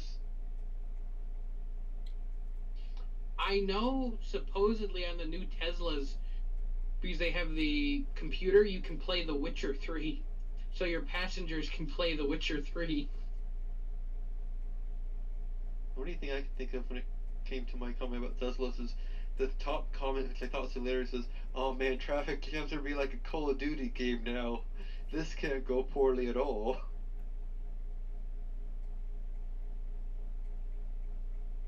I miss those like Call of Duty lobbies of where it was just like 12-year-olds calling each other fags.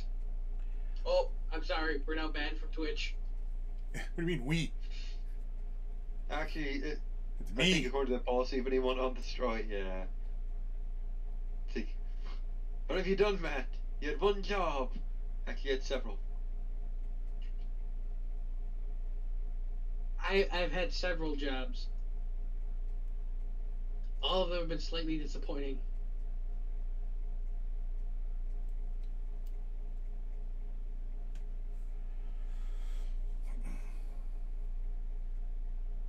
When do you think you're coming down to Florida, Matt? I don't know, because I am getting a new job soon. Cool. I will now be delivering propane accessories, and propane paraphernalia. So, the Hank Hill, the North, got it. Just show up and be like, I tell you what.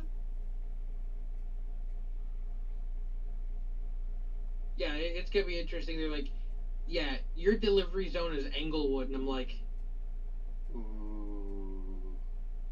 I see, I'm like, like, the nice.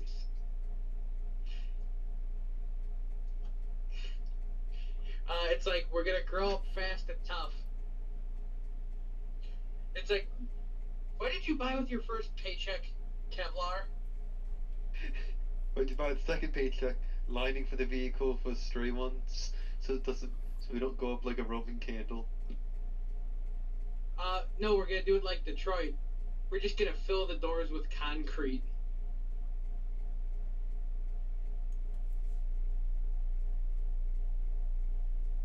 Seriously, the gangbangers to stop bullets used to fill the doors of their vehicle with concrete.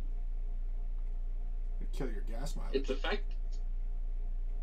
Well, Chris, you know what? I'm already driving a fucking Suburban, so gas mileage isn't great to begin with. If I remember correctly, it says I get 14 in the city.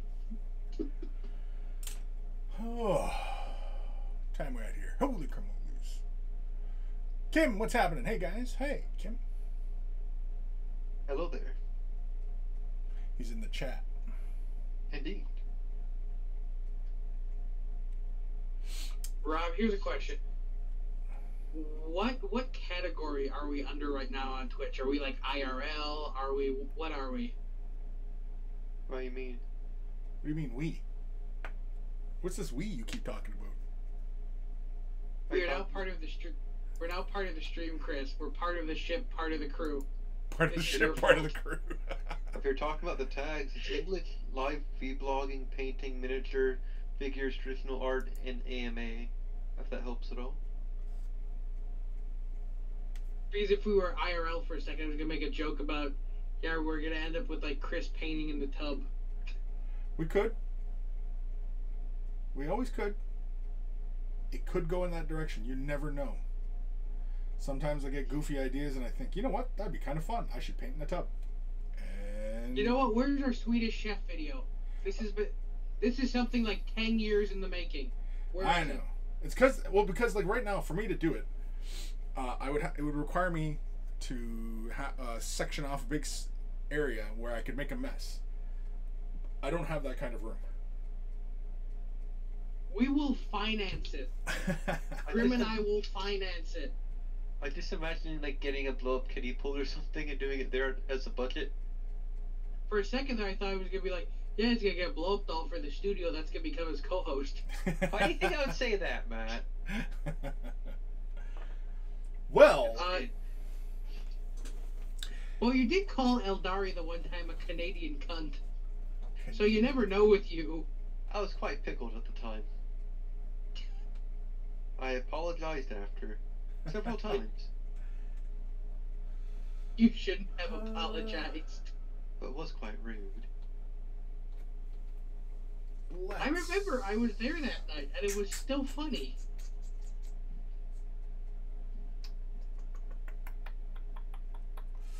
Debating whether or not I want to start a little bit of the stonework. I don't know if I want to go with Celestra Gray or something. Start off with something darker.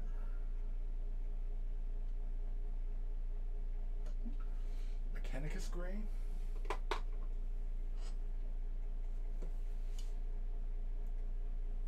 So we can always build up values if we want. Shade down if we like. Let's go with Mechanicus Standard Gray. We're gonna just quickly block in the stonework. Just because I want to see, well, I want to make sure that I'm still heading in the right direction, and the black of the stone is kind of thrown off my eye, and I haven't fully decided where I wanted to go with that.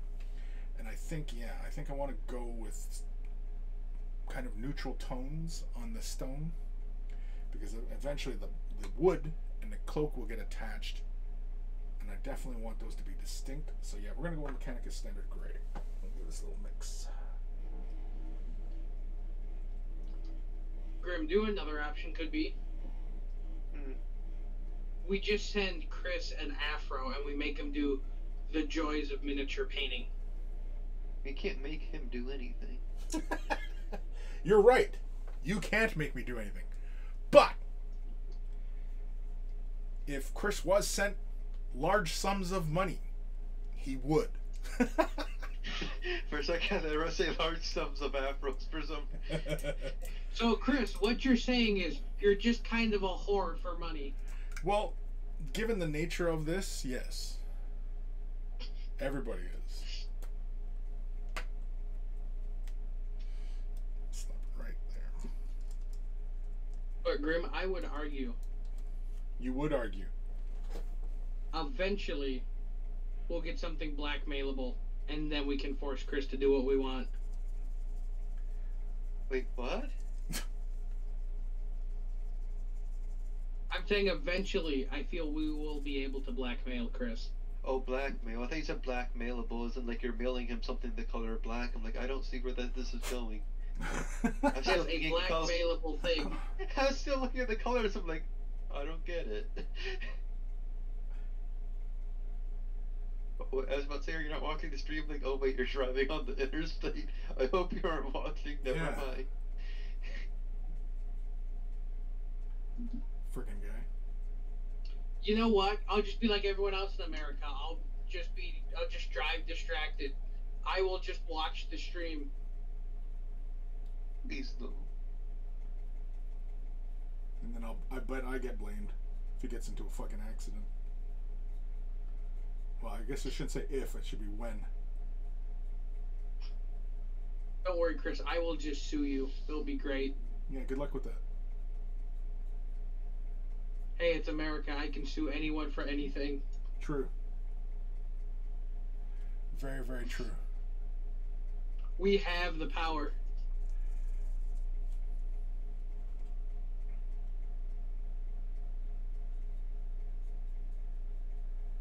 Oh, also. Oh. Rob, you for your ticket at Adepticon, you just let them keep the money, correct? Part of it, yes. Because I just got a thing. Apparently next year, anyone who let them keep the money will get like a special miniature and a special badge and other stuff. I think I They let them also keep my released the money too. dates. Like So what we've proven is we're just free suckers. Okay, I was about to say I got the goodie bag thing, but I let them keep the ticket money because I'm just like, eh.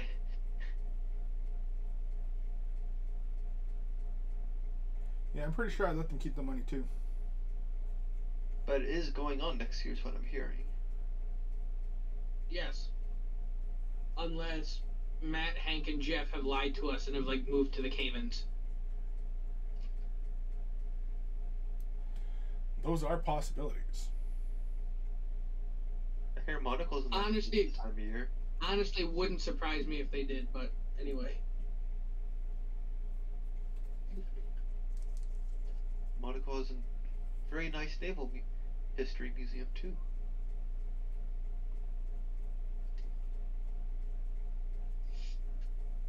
if I remember correctly, it's like I think it starts March 22nd.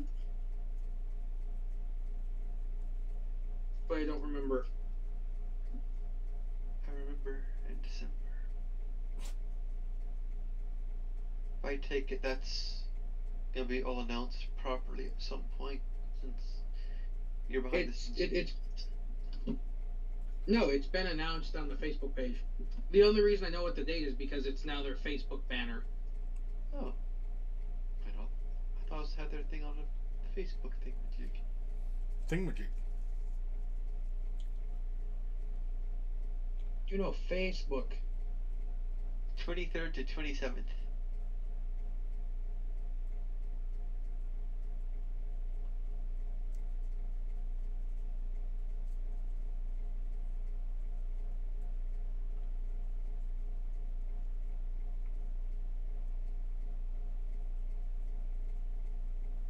So I guess we need to book our rooms.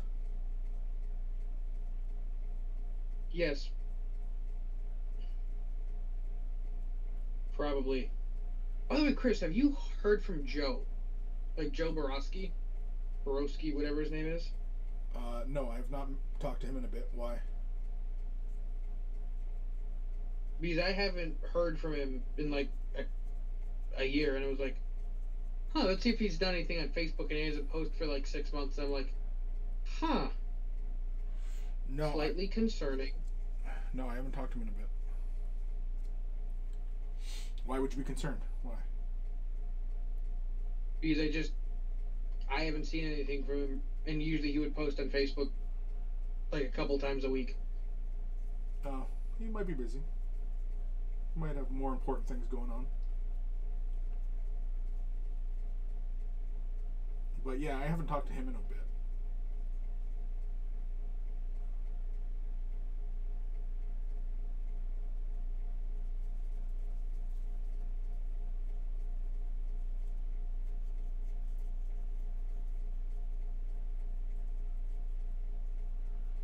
And we're just Rob, did you scrubbing this in.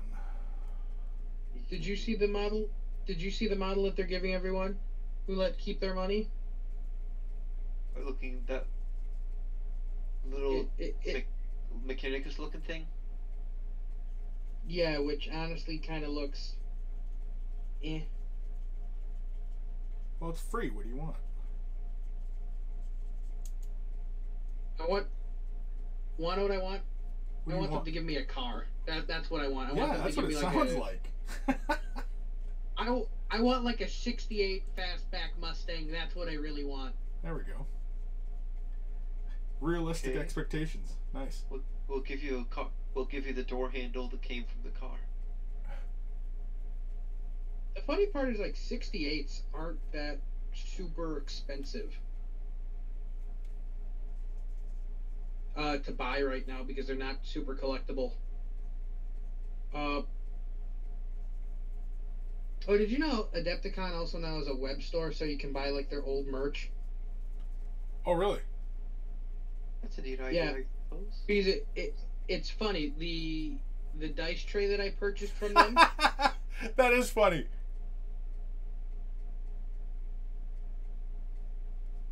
The dick. I don't know why I support you. You can take my $1 and shove it up your ass. Anyway, We don't okay. know why we Tell don't know your why story, we Matt. support you either, man. Okay, Matt, tell your story. Go ahead. The dice tray, which is now sold out, I got it at the convention for $10 because Sunday all merch is half price. And I looked on their web store, and they were selling them for like $40 a piece, and I'm like, that's a fucking ripoff. Wow. Actually, they're sold out currently, apparently. And I'm like, I don't know. what's this? Adepticon I'm like- Legends Master Kolinsky brush set, $50. Lordy. If I remember correctly, I think, Chris, you purchased some of the Games and Gear brushes at Adepticon, correct? No, but I do have Games and Gear brushes though. Yeah. So, what they are, to explain to you, Rob, they're like travel brushes. They're not the most durable brush on the market, even though their V2s are much better than their V1s. But what they're really good for is their travel brushes. The handle actually separates, and that's the case. So like I can throw all of them in like my toolbox and take them with me on the road. Yeah, they're not bad. They're very soft. You get a bandana. I know there was one guy who I think it was Luke Elps from whatever his channel name is. I don't watch it because I think his channel is like porn. I think there should be less of the guy's face. I'm like, listen, I get it's your channel, but your face is just pain to me, so I don't want to see it. Jeez, harsh. I'm just saying, it's like porn. I don't want to see the guy's face. Everything else is good, just not his face. So you're okay? You're okay with his dick, but not his face. Correct. Okay. At least we know where he stands. Yeah, we know where he stands now. We've answered that question now. We know.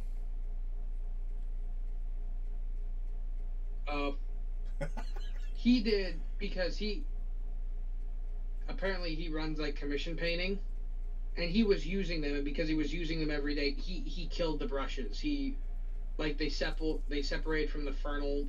They were essentially destroyed. And I'm like, yeah, but that's it. It's a special type of brush for these kind of people. For your purposes, I would just do what you're doing. Just keep on buying Rosemary and Co. because they're cheap and they're decent brushes. Ooh, for $72, I can buy the Adepticon Tactical Objectives marker set. Yeah, well, like I didn't know about the store because basically in my house, one of my glasses, I think it was the Adepticon 16 brush or glass, it got broke, and I got mad at people. So, I can tell you what they have in the store. You can tell me? The 2020, yeah, they have the 2020 friendly banners. You can get 2020 hoodies and t-shirts. You can get 2020 dice. You can get a bottle opener. You can get Kolinsky sable brushes, which are just Adepticon branded Games and Gear brushes. Or for $72, you can get the Tactical Objective marker set. You can get a water bottle, and you can get a I think it's a 4x4 mat, 3x3 neoprene mat for Kill Team. That's all right. Also, it's friendly bandanas, Matt. Yeah, it's for the friendly tournament, because for the friendly tournament every year you would get a bandana. Neat. Actually, this 3x3 mat's kind of cool. Matt, So, are you 3x3?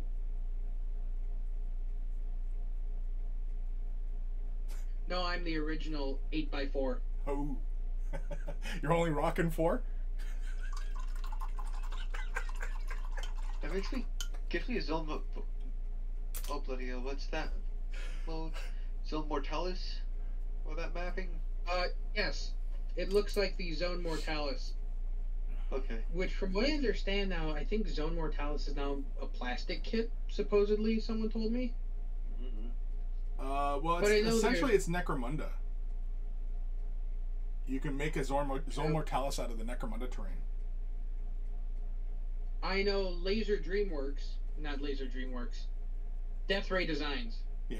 There's too many laser cut wood companies now. Death Ray Designs makes a Zone Mortalis type product. Yeah. It's really That good. would be compatible with this map. Yeah, no, I've seen it. It looks really cool. Yeah, we used it for Necromunda at Ashes. I like it. It's good stuff. You played Was it the new or the old Necromunda? Well, Ash and I, we were doing the Dark Uprising, which we still have yet to return to. Oh, is that the one where the wheels were beginning to come off? Yeah, for him, yeah, it was getting really rough for him. I think if we return to it, we'll probably just start over. Just because it's been such a long break between sessions and everything. But I want to see, like, the wheels come off, the hair get torn out, yeah, the squeaky voice. But it doesn't make for, like other than trolling them, it doesn't make for good video, right? Like, people want to see, you know, closer kind of games, I think. And, because, like, we hadn't even gotten into the really rough part of the story. So, when, you know, obviously people are eating each other and everything like that.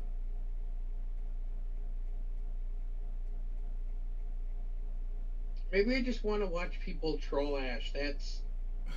Maybe that's just what I want to watch. I want the majority who want to watch. I think I could sell it. I don't see you as being a good salesman for such things. All right. I will have you know, I sold the most lawnmowers at work every year. That's just something They're great too. Kim says that Luke guy did have Luke's affordable painting service, Luke Apps, but now it's Geek Gaming Scenics. Not a fan of him myself. No? Okay. I'm pretty sure I know who you guys are talking about. He's from England. He has the shaved head, and he has like those big spacers in his ear. Yeah. Yeah. And he has like the bad English teeth. Yeah. Yeah, I know the fellow you're talking about. Actually, his geek gaming stuff now, he does Geek Gaming Scenics, and he has his own line of tough, blue, turf, static grass, ballast. Well, that's all right. So, like, I think he's a great entrepreneur, but man, his face is just no. Oh, that's mean. Why would you say that? Just being mean to the poor guy at this point. Maybe he's like, yeah, I know I'm a fucking hideous chud, but, you know, I'm trying to make a buck. I'm trying to make a living here, people.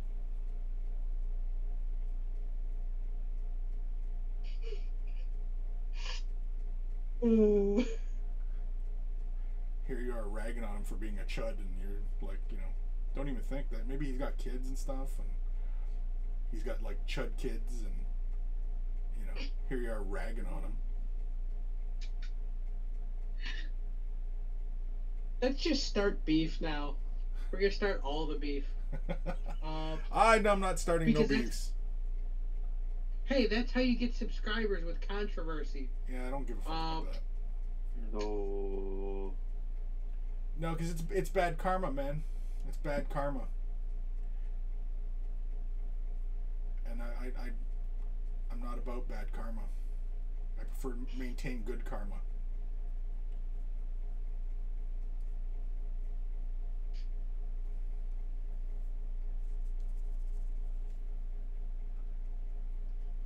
Honestly, looking at his website and his products seem to be reasonably priced and halfway decent.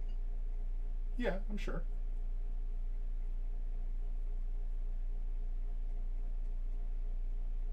It's funny though. Jeez, Kim, that's a little harsh.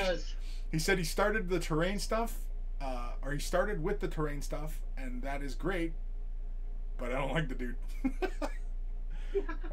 That's harsh. That's harsh, Kim. That's harsh. That's harsh. Here's a question, Kim. Is it the spacers in the ear? Because the spacers kind of creep me out too. It'll take a minute for like when Kim to answer. Like when you can stick a hot dog through your earlobe, that's weird. Well, personal choice. I mean, like it's you know. I mean, I've never understood that shit myself, but you know, I mean, that doesn't mean I'm in the right or anything like that, or you know, but I've never understood it. But mind you, I mean, I've never gotten into that kind of stuff, mainly because I mean, I used to get into a lot of scraps, and having that kind of shit on your body usually just meant that, you know, it was easy for somebody to snag it and, you know, hurt you with it, right? Right. I'm like, listen, if that's your thing, that's your thing. Good for you. You do you. Whatever floats your boat. It does creep me out, though. I suppose. I'm not creeped out by people, but I'm concerned about some of them. But I'm not creeped out. And it wouldn't preclude me from you know, building a relationship with somebody like that. I mean, you know, it's their thing. I mean, go right ahead. It's just like if somebody was, you know, like gay or something like that. I mean, it's nothing to be concerned about. You know, if that's what they're into, it's what they're into. It's what they're about. It's what they're about. You know, it has no bearing on my life. So, you know, what do I give a shit? But personally, it's not for me. Oh, he also has a series of gaming mats too. Cool. Yeah, everybody's doing the gaming mats too. Ever since everybody figured out how to do the gaming mats, yeah, everybody's doing them now. Personally, the best gaming mats I found. Yeah, the best gaming mats I found so far. I'm a big advocate for cigar box battle mats. They're not neoprene. They're on this fleece type material. So the grass looks really natural and actually fluffs up. And the cool thing is, if something happens and it like falls to the floor and gets a weird creasiness, it's not going to be set in there like a neoprene mat would. Right. You can also fold them. And something we learned recently is, in the winter we lost power for like a day. So you can use your fleece gaming mat as an emergency blanket. Yeah. Oh, Kim says, I got Spacers too. Not a huge fan. Not a huge as him, but still, no, it's just him. I don't like him. Okay. Well, Kim just doesn't like him. Okay. I just don't like the Congress gym, I guess. Yeah. I don't know. Well, I mean, like, you know, to each his own. I mean, some people, you know, just get along. Some people don't, you know. I'm sure there's plenty of people out there who don't like me. I guess 20 minutes ago I looked up pictures. Okay. What I was going to say is, I find it interesting that people, for example, you have people who play Warhammer who only get interested in the Games Workshop method of painting with the Games Workshop paint line, and they never go beyond that. Yeah. It's the same thing here. I see a lot of people who do the Geek Gaming Scenics, and they never go beyond the product line. Now listen, if that's like the way you want to do it, that's your art form, okay, that's perfectly fine. I'm not going to tell you like what you painted or what you created is wrong. I think people should explore and see what else is out there. I don't think getting just stuck in with one product line. I think you should always be experimenting and seeing what's out there, but that's a personal belief. Sure. Yeah. Absolutely nothing wrong with it. I mean, you know, like sticking within a particular paint line, you're going to develop mastery, as opposed to, you know, experimenting with a whole whack ton of paint lines. You know, your mastery of all those paint lines, you know, is not going to be the same as if you stuck with a particular paint line. You know, but I mean, there's nothing wrong with either approach. I mean, go right ahead, right? You know, I'm not going to tell somebody how to spend their dollar. So, see, the only problem I currently have right now is, some of the Vallejo paints, like the flat green or the flat blue or the flat yellow, I find them like super thin. Yeah. Even after like violently shaking and stirring, and it almost feels overly thin. And it doesn't feel like I get as good of a coverage. Right. Yeah, I don't know if that's because I'm not shaking the paint correctly, or if I'm not stirring it correctly, or if I'm just not using it enough, so it's getting glumpy. Probably a factor of all those. It's usually whenever you run into issues, especially in painting, it's usually not one thing. It's usually, you know, a collection of things, and that's true of anything really. It's never really one thing that you can blame. It's a factor of things. It's, you know, many different things.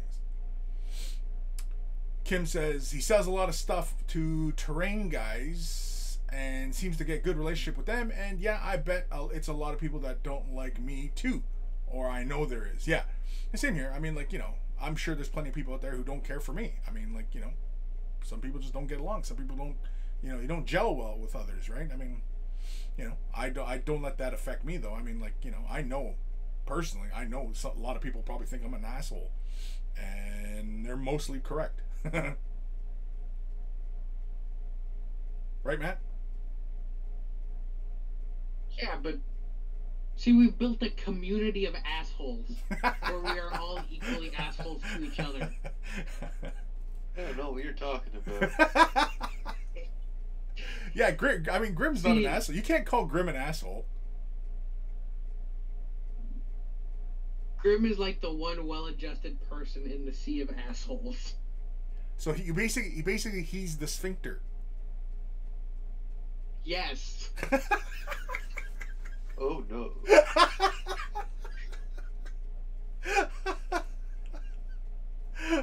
Him and Twitchy are our sphincters. Yes. They are the center of the asshole. So it's like the eye of the storm. They're, you know, it's void of all the other turbulent action, but they are at the center of the action, as it were. Kim says the assholes club. Actually, for the game Sail Power, we were gonna form like a power team, because it's mostly played as like a casual game, and we're just gonna form a super competitive team and just crush everyone, and we were gonna call it Team Asshole. Yeah, you might as well. I'm like, we're gonna take a nice, fun, casual game and just shit all over. We're just gonna poo-poo on your party. Yeah, pretty much, right? Alrighty. Holy moly, it's already 2 hours. I think we're gonna stop there. We need to get you we need to get you like a new catchphrase. No more holy moly. We need something like holy crapola, Batman. That's too much. That's too many words. It's too many words for you to handle. Yeah, you can't process all of them. Oh yeah, I'm an idiot. I mean, you know, I can't handle that. That's just too many words. I can barely speak English as it is, and you know, that's pretty much the only language I really know very well, and I don't speak it very well. I speak English good. Something like that. All right, so we're gonna we're cutting it off there, Matt. So stop talking. That's because you lived in Memphis for too long. That's why he can't speak English. I loved Memphis. Memphis was a great town. Yeah, you and your friend, the slow kid at the ice cream parlor. Yeah. No, that was Mississippi though. The slow kid. But anyway. But yeah, I loved Memphis. In fact, like, if things would have worked out, I probably would still be there today. It was nice. It was great. Anywho, any parting words of wisdom there, Grim? Have a nice day. There we go. Matt? Are you still driving, Matt? No, I actually got off. I was at parking lot. Just remember, kids, if you think you're not the asshole, everyone else is, guess what? You're the biggest asshole. There we go. And Kim says, have a good one. And for me, I'm going to say, I will see you guys later. I think we made some decent progress today on this character. I'm really feeling this model now. And we are going to continue to push the effects and really just build upon all that chrominess. That's really all we're doing. We're just selectively picking out points that are going to be opaque colors and really just playing to the chrome effect of the paint. And yeah, I think I probably should take a decent picture of it now just to share on the socials. But yeah, and for everybody else that's watching this live, tomorrow on Way of the Brush, we're going to do giveaways. I'm probably going to make a video in a little bit. I'll probably share that on the YouTubes and the socials and shit like that. So yeah, we're going to, I think August, we're going to do giveaways. Every Way of the Brush in August, I think we're going to do giveaways. So stay tuned for that. Yeah, do the pics, yeah. Did I what? Did you paint your Bone Singer, or is this an extra Bone Singer? I have another Bone Singer. Yeah, it's painted. If you go onto my Instagram, you'll see pictures of it. Because I'm like, I have a bone singer somewhere rolling around in the workshop for my Eldar army too. Except I thought the antlers were really dorky, so I cut the antlers off. Oh, really? Oh. I like the antlers. They're fun. Yeah, I thought they were fun. I do Eldar Corsairs. Actually, I have Ash's Eldar Corsairs. Yeah, no, it's somebody subscribed on the YouTubes. See, I hear the screaming monkey interrupt Matt. Oh, yeah, it was really loud on the stream, yeah? Yep. Alright. Alrighty, folks. Take care of brushes. They'll take care of you. I will see you guys later. Is that it? Okay, sing the theme song, Matt. Email time? No, not fucking hell. You fucked it all up. You fucked it up, Matt. You had one job. You fucked it up. Fuck! You ruined my whole fucking day, Matt. Thanks. You